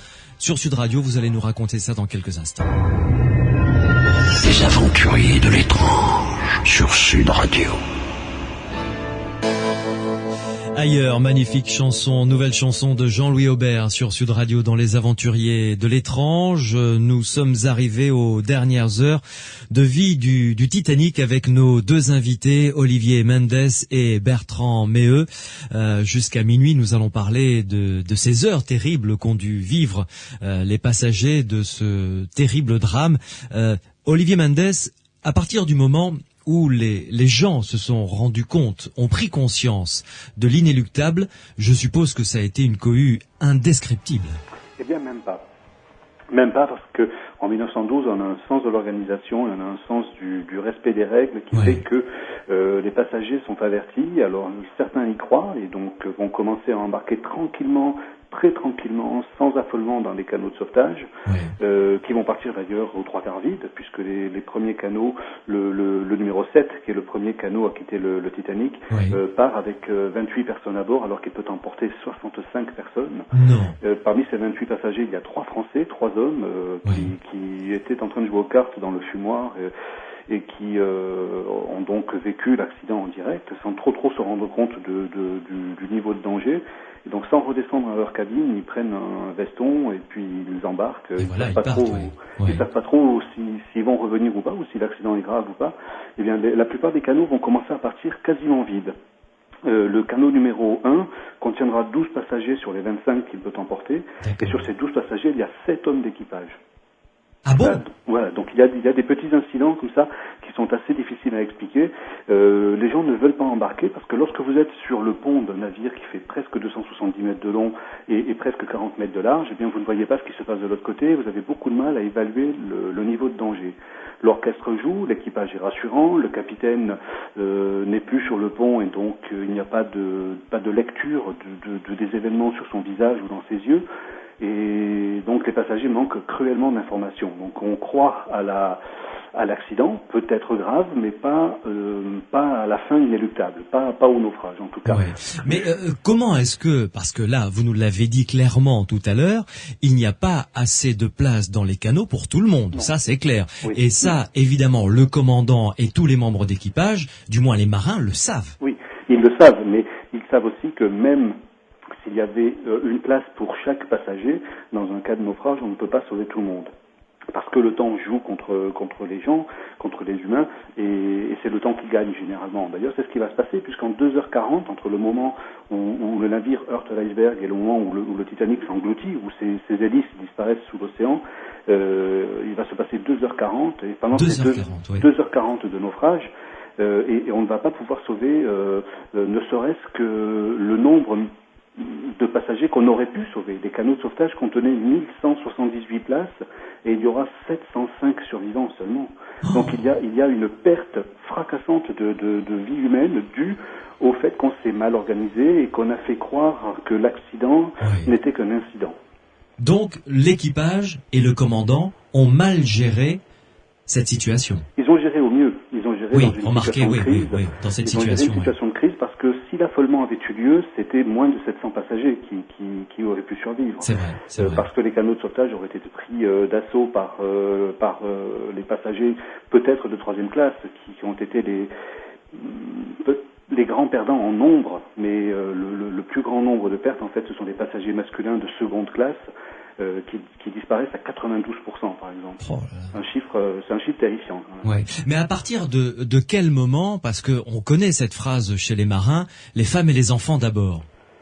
Alors, le capitaine décide... Smith, c'est ça? Oui, le capitaine Smith, Edward John Smith, décide un petit peu avant minuit de faire décapeler les canaux de sauvetage et de les préparer en attendant le rapport du charpentier, puisque même si le navire est construit en acier, il y a un charpentier à bord, c'est le titre, et du constructeur, Thomas Andrews. Lorsqu'il reçoit le rapport et qu'il sait que son navire est perdu, eh bien, le capitaine Smith a pour dernière grande décision de faire mettre les femmes et les enfants dans les canaux et d'évacuer. Alors il a une idée, c'est que les canaux doivent rester à proximité et revenir au moment où le navire aura disparu pour embarquer un maximum de passagers tombés à l'eau. D'accord. Ça, ce sont des informations que les gens ont dans les canaux. Mais lorsqu'on est dans un canot à 50 ou 60 mètres d'un paquebot de 46 000 tonnes en train de s'enfoncer, on n'a pas envie de revenir parce qu'on se dit, voilà, le remous va être terrible, on va être englouti. Oui, c'est vrai. Et alors, à partir de quand, à ce moment-là, ça s'organise comment pour que, parce que là, vous dites qu'il y a eu que 700 personnes de sauvées. Oui.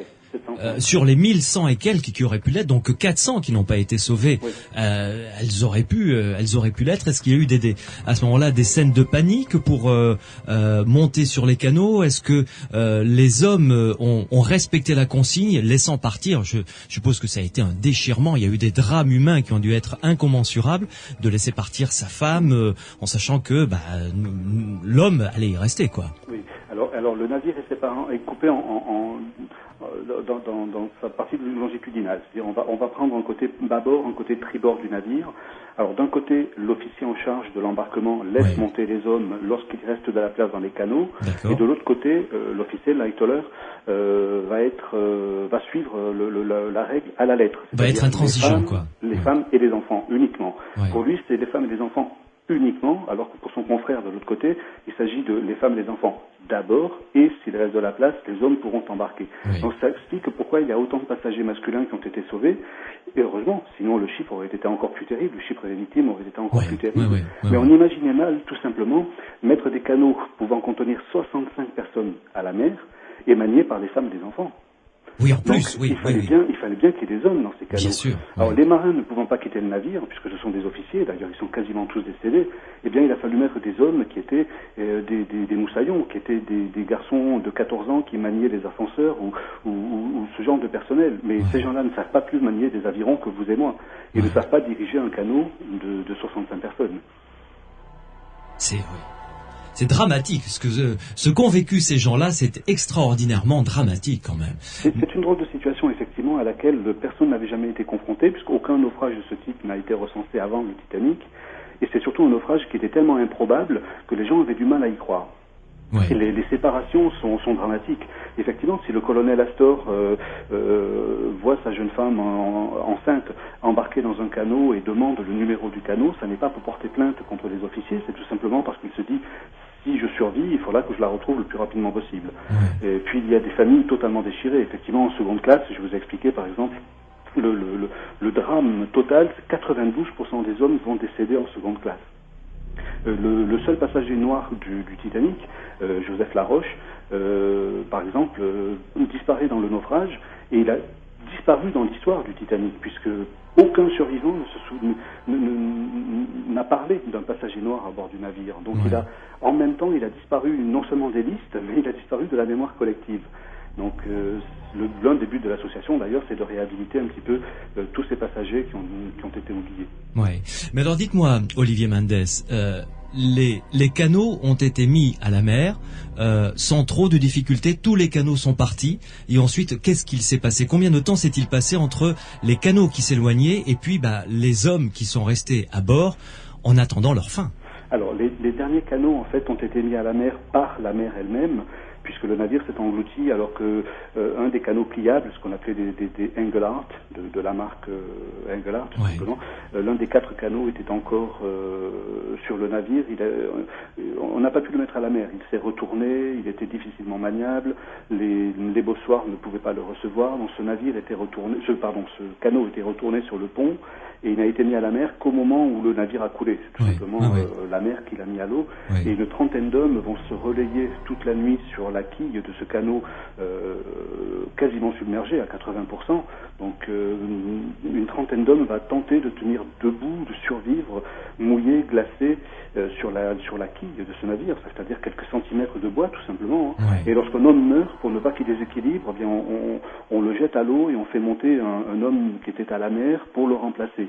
Donc c'est un jeu terrible de mort et de vie qui va se produire. Et entre le moment où les derniers canots sont mis à la mer et où le navire s'engloutit, il ne se passe que quelques minutes. Les derniers canots ne sont pas très très loin du navire au moment de l'engloutissement. Et heureusement, il n'y a pas de remous à ce moment-là. Le navire s'engloutit comme un bateau de charge, comme un vulgaire schooner. Eh bien, va s'engloutir sans même faire une seule vague et donc heureusement n'entraînera pas les canots dans le tourbillon. Oui. Et durant tout ce drame, l'orchestre continuera à jouer? Jusqu'au dernier moment, dit la légende, j'ai du mal à croire que les musiciens aient pu jouer du piano ou du violoncelle. Par exemple, il y avait 2 violoncelles et deux pianos dans l'orchestre. J'imagine mal effectivement l'orchestre jouer. Alors, plusieurs témoins ont dit que l'orchestre avait arrêté de jouer quelques minutes avant le moment fatidique, avant les 2h20 du matin. Ouais. Je crois que c'est plutôt le cas. Je crois que l'orchestre a arrêté de jouer, mais en tout cas, il est resté comme le symbole de la noblesse et de la chevalerie dans ce cas. L'orchestre s'est sacrifié pour éviter la panique à bord. C'est vrai que c'est un symbole absolument unique dans l'histoire de la marine. Et cet orchestre reste aujourd'hui dans le cœur des gens, un petit peu comme l'orchestre rouge d'Auschwitz, qui reste dans la mémoire collective. Oui, tout à fait. Mais alors dites-moi, vous avez dit que tous les officiers, ou quasiment la totalité, sont restés donc sciemment à bord du navire. Oui. Le commandant Smith aussi? Le capitaine Smith a disparu dans le naufrage. Alors on raconte diverses choses. On raconte qu'il s'est tiré une balle dans la tête, ce qui n'est absolument prouvé par personne. On a raconté qu'il était tombé à l'eau et qu'il avait sauvé un enfant, qu'il a nagé jusqu'à un canot où il a remis l'enfant et qu'il est reparti dans le navire pour mourir avec lui. On raconte qu'il s'est enfermé dans sa cabine pour mourir. On raconte qu'il est mort à la barre du navire, un peu comme ce que montre Cameron dans son film en 97. Ouais. Donc on raconte énormément de choses sur la mort du capitaine Smith. On n'a jamais retrouvé son cadavre, donc on ne sait pas exactement comment il est mort, ni où. Est-ce qu'il avait effectivement son porte-voix à ce moment-là à la main? Est-ce qu'il a effectivement crié à son équipage et à ses passagers « Be British », comportez-vous comme des Anglais, oubliant toutes les autres nationalités qui étaient à bord. Ça reste à prouver tout ça. Ça fait partie du folklore et de l'image d'Épinal. Mais en tout cas, une chose est sûre, c'est qu'il a disparu avec le bateau. Il a disparu comme quasiment tous ces officiers, oui. Il n'y a eu que très très peu d'officiers qui ont survécu et évidemment ils ont été amenés à témoigner lors des 2 enquêtes qui ont été menées d'abord aux États-Unis puis en Grande-Bretagne dans les jours qui ont suivi le naufrage. Ouais. Mais dites-moi, donc 700 rescapés? 705, oui. 705 rescapés. Officiellement 711, mais 6 sont décédés sur le Carpathia et ont été remis à la mer. Et donc 705 officiellement, il n'en reste plus que 2 aujourd'hui. Ouais. Et dites-moi, comment s'est passé leur sauvetage après? Parce que le bateau en coulant n'a cessé éventuellement d'envoyer des SOS éventuellement. Alors, il y a eu une chose extraordinaire dans la Shkumun dont on parlait tout à l'heure, c'est que la radio a continué à fonctionner quasiment jusqu'au dernier moment. Ouais. Même si l'un des 2 radios a failli se faire voler son gilet de sauvetage par un marin affolé qui a d'ailleurs été tué par les radios. Hein. Ce marin a été assommé par les radios et il est resté sur le carreau. Ces 2 hommes ont continué à envoyer des messages, des signaux de détresse quasiment jusqu'au moment où la lumière s'est éteinte, c'est-à-dire dans les 2 ou 3 minutes précédant la disparition du navire. Quel courage! Oui, absolument. Oui. Le plus jeune de ces radios, Harold Bride, a survécu. Il faisait partie d'ailleurs de ce groupe d'hommes dont je parlais tout à l'heure, debout sur la quille du canot pliable. Ouais. Et cet homme a remonté le moral un petit peu des naufragés en leur disant le Carpathia arrive, le Carpathia est sur le chemin du sauvetage, il arrive, il va venir nous sauver. Donc les passagers savaient qu'au moins un navire se dirigeait vers eux et qu'ils n'étaient pas abandonnés sur l'océan qui, là aussi, était d'un calme absolument incroyable ce soir-là, alors que l'Atlantique est connu pour ses grandes colères. Et ce soir-là, eh bien, l'Atlantique était très très calme, ce qui a joué en défaveur du navire, puisqu'on n'a pas repéré l'iceberg grâce à la frange d'écume à sa base, mais qui a joué en faveur des naufragés, puisqu'ils ont survécu dans le froid, certes, avec des canaux quasiment submergés par moments, avec de l'eau jusqu'au genou, mais au moins il n'y avait pas de tempête et les canaux n'ont pas disparu. L'eau était à combien? De l'ordre de moins de 2 degrés. Ouf. Et donc l'espérance de vie d'un homme, évidemment en smoking ou en veston avec un gilet de sauvetage dans une eau à moins de 2 degrés, est très courte. Ouais. Quelques minutes. C'est en fait les plus de 200 corps ont été repêchés après le naufrage et embaumés. Et il n'y a pas de cas de noyade dans le naufrage du Titanic, il n'y a que des cas d'hypothermie. Ouais. C'est-à-dire qu'aucun des passagers n'avait d'eau dans les poumons, donc on en a déduit qu'ils étaient tous morts de froid. Beaucoup avaient leur gilet de sauvetage, donc flottaient. Ouais. Et c'est comme ça qu'on les a retrouvés d'ailleurs. C'est parce que les gilets de sauvetage leur permettaient de flotter. Les passagers dont les corps ont disparu sont probablement ceux qui n'avaient pas de gilet de sauvetage. Bertrand Méheux, je reviens vers vous après le récit de ce drame incommensurable qu'ont vécu ces passagers lors du naufrage. Et je reviens encore à votre livre et à cet instinct humain ou cette capacité humaine à se dépasser durant des moments extrêmes. On comprend que des phénomènes paranormaux, lorsqu'un être humain vit ce genre de drame intense, puissent se produire, évidemment. Oui, c'est l'épreuve par excellence, vous savez, c'est la mort d'un proche, et donc c'est là que se libère ce phénomène, puisque je disais tout à l'heure que c'est dans ces cas-là que les hallucinations télépathiques sont le plus fréquemment observées. Donc effectivement, la situation du naufrage est sans doute propice à l'émergence de ce type de phénomène. Ouais. C'est clair. Enfin, l'histoire du Titanic semble bien le montrer. Oui, complètement. Quels sont les cas que vous pouvez citer de télépathie comme ça, ou les phénomènes paranormaux qui se sont produits pendant ou juste après le naufrage? Alors, il y en a très nombreux, il y en a plusieurs dizaines, hein, mais je m'étais fixé des critères très exigeants, c'est-à-dire que si vous voulez, premièrement, les prémonitions concernant des gens qui devaient voyager sur le Titanic, ou concernant des proches venant de proches des gens qui voyageaient sur le Titanic, pouvaient jusqu'à un certain point s'expliquer par une sorte d'anticipation anxieuse pour les raisons qu'on a évoquées tout à l'heure. Oui, la punition divine, le prototype qu'on essaye, le premier voyage inaugural, etc., etc. Donc c'est toujours difficile de faire la part d'une anticipation comme ça et d'une véritable télépathie. Alors les cas qui m'ont moi le plus frappé, ce sont des cas de gens qui avaient un proche à bord de Titanic mais qui ne le savaient pas. Alors j'en ai recensé, il y en a à peu près une dizaine. Alors un exemple tout à fait frappant, c'est l'histoire d'une Américaine qui se réveille pendant la nuit donc du naufrage, qui réveille son mari et qui dit: c'est incroyable le rêve que je viens de faire, c'est complètement incroyable, je viens de voir ma mère, je viens de rêver que ma mère était sur une espèce de barque flottant sur l'eau au milieu d'une catastrophe. C'était absolument réel. Alors il faut savoir que les rêves télépathiques ont une sorte de caractère frappant qui les distingue des rêves ordinaires, si vous voulez, qui fait que les gens après sont profondément choqués par le rêve et éprouvent toujours le besoin de le raconter à quelqu'un. Et donc elle raconte ce rêve à son mari, et sans comprendre donc le sens du rêve. Et dans les jours qui suivent, dans le lendemain, je crois, ou le surlendemain, je ne sais plus exactement quand est-ce que les listes complètes des rescapés et des disparus ont été données, eh bien, elle découvre que sa mère est dans la liste des rescapés. Ouais. Alors, en fait, l'histoire, c'est que sa mère venait la voir et lui avait fait voulait lui faire la surprise, elle avait voyagé sur le Titanic sans la prévenir. Et donc, là, je veux dire, c'est un cas tout à fait intéressant. Alors voilà un autre cas qui est très intéressant aussi, qui est bien documenté dans le livre de George Beatty, c'est l'histoire de Rex Sowdon. C'était un capitaine de l'armée du salut qui était en train de veiller à l'agonie d'une jeune d'une fillette en fait. Je ne sais pas de quoi elle est morte, probablement tuberculeuse. Ouais. Et alors en Écosse. Donc ça se passait pendant la nuit du Titanic. Et à un moment donné, la fillette, elle a une sorte de délire, et elle voit un naufrage en train de se produire.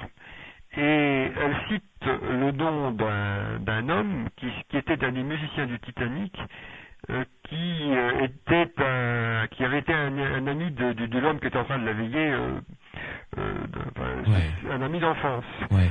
Voilà. Donc ce sont des faits, si vous voulez, ce sont des faits comme ce genre-là que ma conviction repose. Ouais. Parce que là, il n'y a pas d'anticipation possible, vous comprenez? Oui, tout à fait, puisque l'homme ignorait que son ami d'enfance était sur le Titanic. Bien entendu. Ouais. Parce qu'à partir du moment où la personne le sait, je vais vous dire, on peut supposer qu'il y a une attente anxieuse. D'autre part, il y a un point important aussi que j'ai noté, qui me paraît intéressant, c'est que dans tous les récits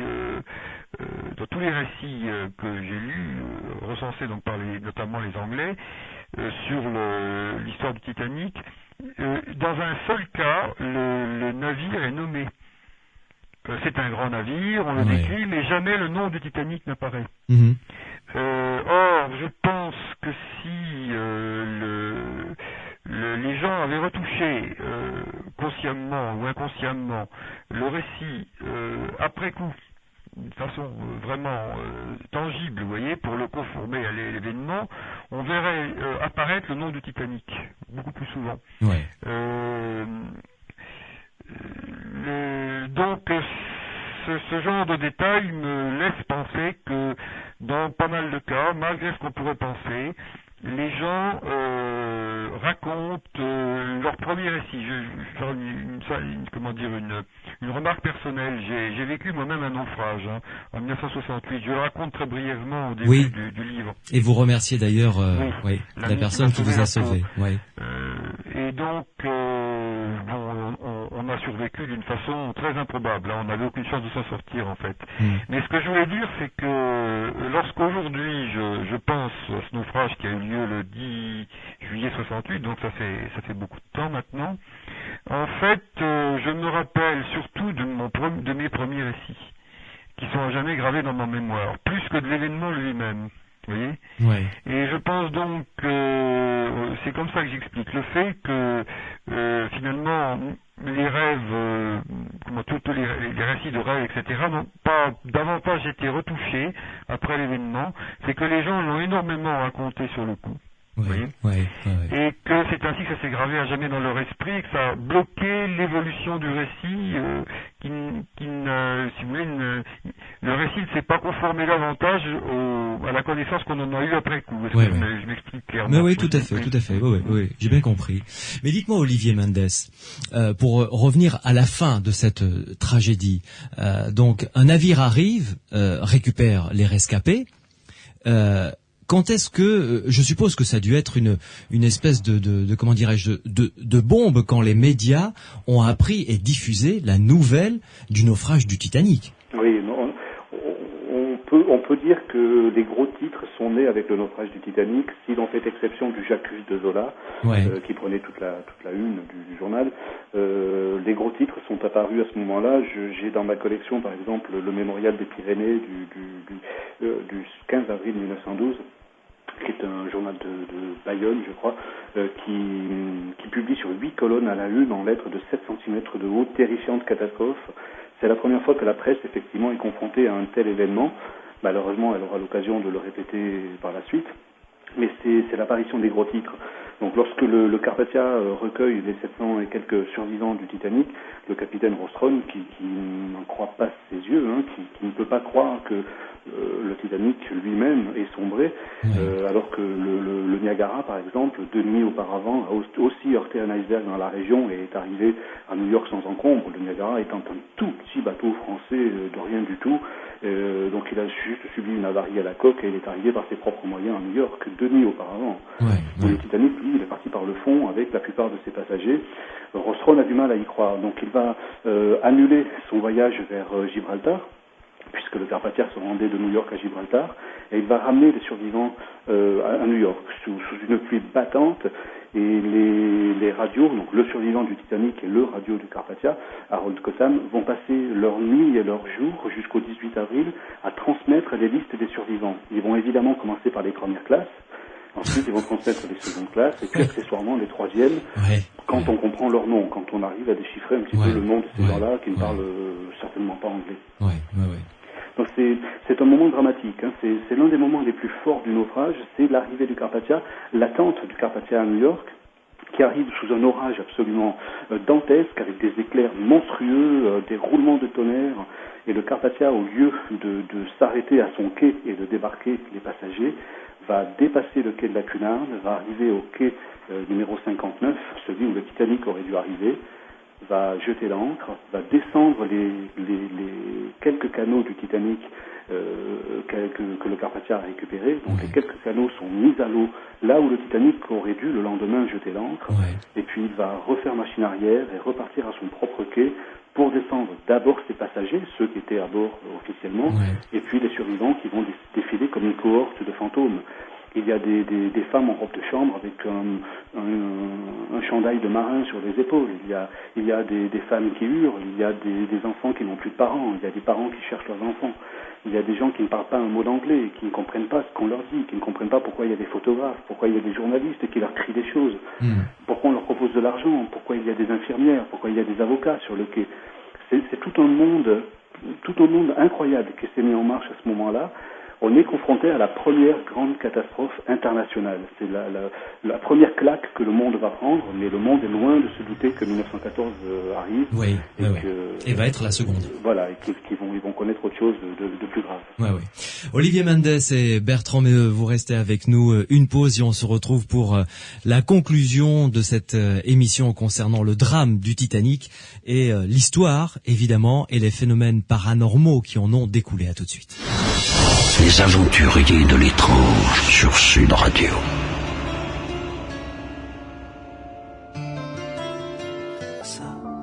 Je m'attendais pas à ça, Patrick Bruel sur Sud Radio dans Les Aventuriers de l'étrange, la toute dernière ligne droite concernant ce dossier passionnant avec nos deux spécialistes, Bertrand Méheux qui est l'auteur d'un livre passionnant que je vous recommande, Histoire paranormale du Titanic aux éditions J'ai lu dans la collection Aventures secrètes. Bertrand Méheux qui est professeur de philosophie et docteur en sociologie et qui est également membre de l'IMI, l'Institut métapsychique international, qui est également historien dans le domaine du paranormal, et Olivier Mendes, rédacteur en chef du magazine Latitude 41, Latitude 41 que publie régulièrement l'Association française du Titanic. Une question, Bertrand Méheux, parce qu'il faut que l'on revienne au tout début de votre livre concernant le Titanic. Parlez-nous de Morgan Robertson et du roman qu'il a écrit. Alors oui, c'est une de ces prophéties littéraires qui sont les plus troublantes. Donc Robertson est un écrivain maudit qui n'a jamais réussi à percer et qui pourtant a été considéré dans le milieu littéraire new-yorkais comme un grand écrivain en réalité. Alors en 1898, il publie une nouvelle assez longue qui s'appelle en anglais Futilité, qu'on sous-titrera après le naufrage du Titan. Et donc il raconte comment il raconte, si vous voulez, son récit à deux personnages, un navire qui s'appelle le Titan et un marin qui s'appelle Roland.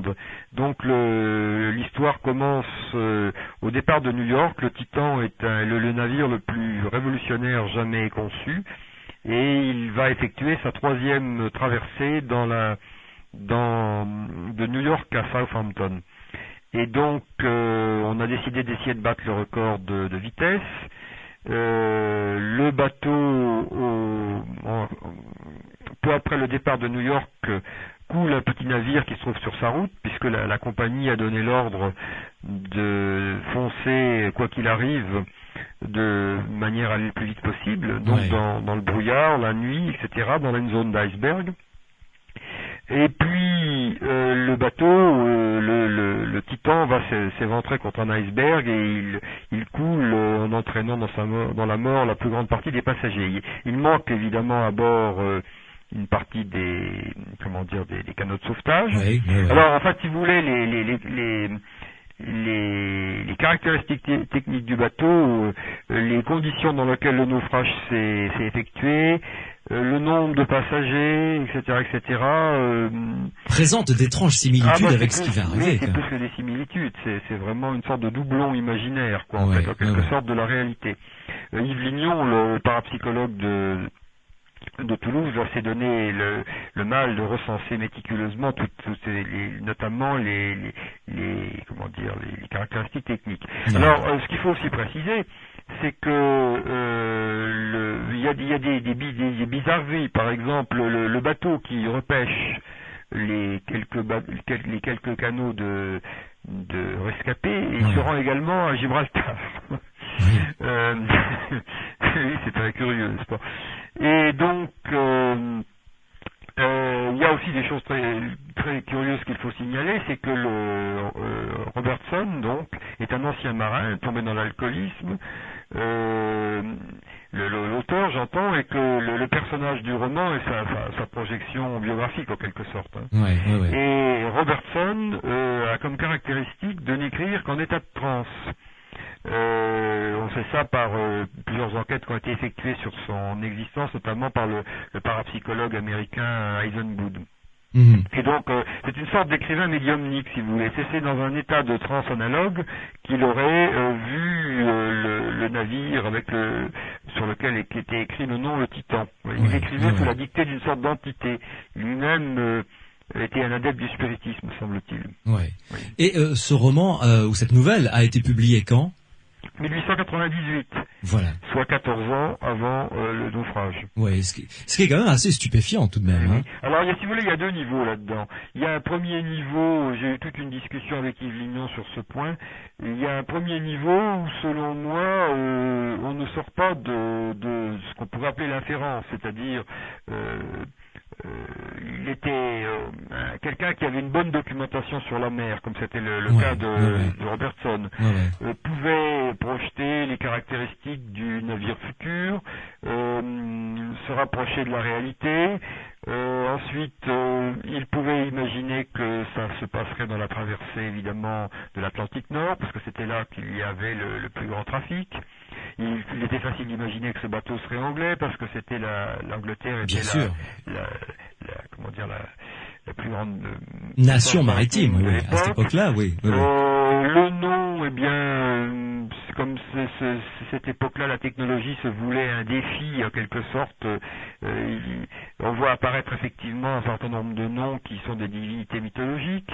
Pour heurter un iceberg, il fallait évidemment que ce soit au large de nuit et au large de Terre-Neuve, au printemps. Bref, un certain nombre de traits qui nous apparaissent comme relevant de la précognition seraient en fait tout simplement une inférence, vous voyez, une déduction juste de l'auteur. Maintenant, après une bonne projection, quoi, une bonne projection. À côté de ça, il y a des détails vraiment très étranges. Si vous voulez, Robertson, par exemple, raconte que à un moment donné, le marin, le Rowland, il est envoyé sur le nid de pie, vous voyez, parce que je vous raconte l'histoire très rapidement. Il a été une des rares personnes à voir l'accident au départ, c'est-à-dire lorsque le petit navire a été heurté et a coulé après la collision, vous voyez, après le départ de New York. Donc le capitaine l'appelle dans sa cabine, ainsi que les quelques témoins de l'accident, et leur propose de l'argent comme prix de leur silence. Et Rowland, qui est un ancien officier déclassé à la suite d'une histoire d'amour qu'il a rendu alcoolique, il le refuse. Il n'a rien à perdre, il décide de dire la vérité quand il arrivera en Angleterre. Alors, on comprend que la seule parade, c'est de lui donner du whisky, parce que c'est un alcoolique frénétique. Et donc, on lui glisse une bouteille de whisky dans sa poche et on l'envoie sur le nid de pie avec le vigile. Et là, à un moment donné, ils sont en train de discuter du rafraîchissement subit de l'atmosphère qui annonce, on a l'impression de voir la scène du film de Cameron. Ouais. Et puis, à un moment donné, alors qu'on ne voit rien, il a le pressentiment, il sent arriver la masse de l'iceberg. C'est-à-dire que... Là, on est toujours dans le roman, hein? Dans le roman, oui. Oui. C'est-à-dire que l'auteur prête à son héros le type de pressentiment qu'il a lui-même lorsqu'il écrit le roman. Vous voyez, c'est une espèce d'histoire de mise en abîme tout à fait étonnante. Ouais. Enfin, il y a tout un ensemble de détails comme ça qui, lorsqu'on les rapporte les uns aux autres, forment une trame assez hallucinante. Je veux dire que au début, j'y croyais pas. Vous voyez, quand je me suis plongé dans cette histoire, je me disais que c'était une amplification, peut-être journalistique ou autre. Et puis non, décidément, réellement, c'est vraiment très étrange. Ouais. Vous l'expliquez très bien d'ailleurs dans votre livre. Olivier Mendes, je suppose qu'après un drame aussi gigantesque, la compagnie La White Star n'a pas pu se relever. Alors la White Star effectivement a eu beaucoup de mal à se relever de cette catastrophe. D'abord parce qu'il a fallu qu'elle indemnise les passagers et les membres d'équipage, les familles. Donc financièrement ça a été relativement difficile. J'imagine. Et puis la compagnie a vu la confiance de son public décliner rapidement. Pour le moins. La compagnie a été rachetée en 1935 par sa concurrente, la Cunard, qui est devenue la Cunard White Star Line, qui a créé son premier paquebot sous les deux pavillons, qui était le Queen Mary.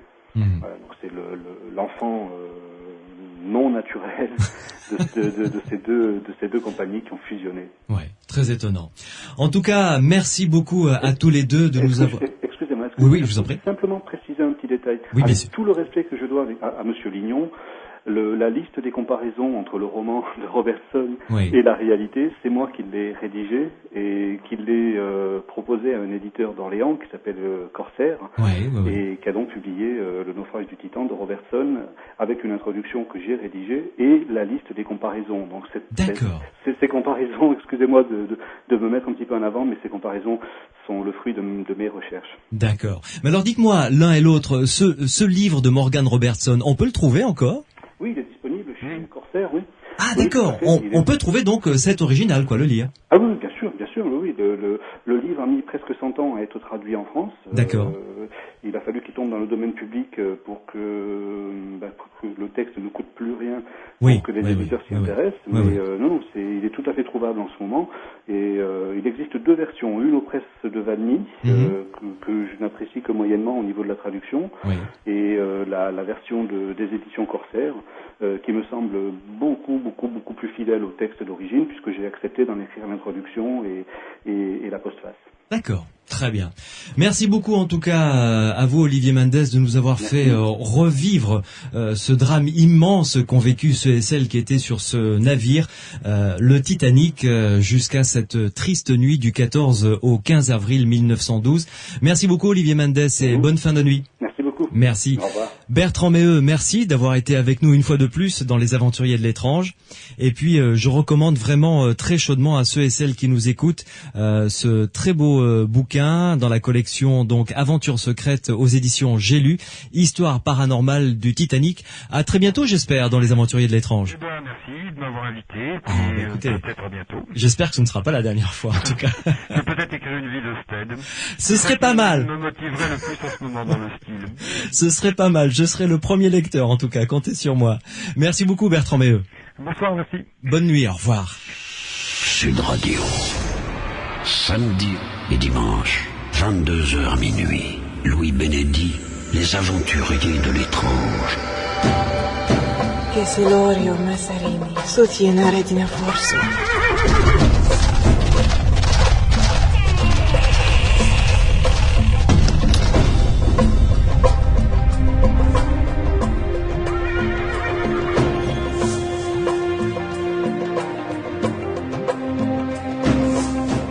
Les aventuriers de l'étrange vont refermer leurs portes et leurs dossiers pour ce soir uniquement, car vous le savez, demain soir, nous allons nous retrouver à nouveau autour d'un autre dossier avec beaucoup d'invités. Le dossier de demain est très particulier puisqu'il s'agira de l'exorcisme et des exorcistes. Nous parlerons de pratiques magiques, du mauvais œil, vous savez, dont on entend beaucoup parler, dont on a entendu beaucoup parler dans nos campagnes. Beaucoup d'invités donc autour de ce micro demain soir à partir de 22h. Bernard Auriol, qui est psychiatre, docteur en médecine, sera en notre compagnie de 22h à minuit avec deux reportages, deux interviews.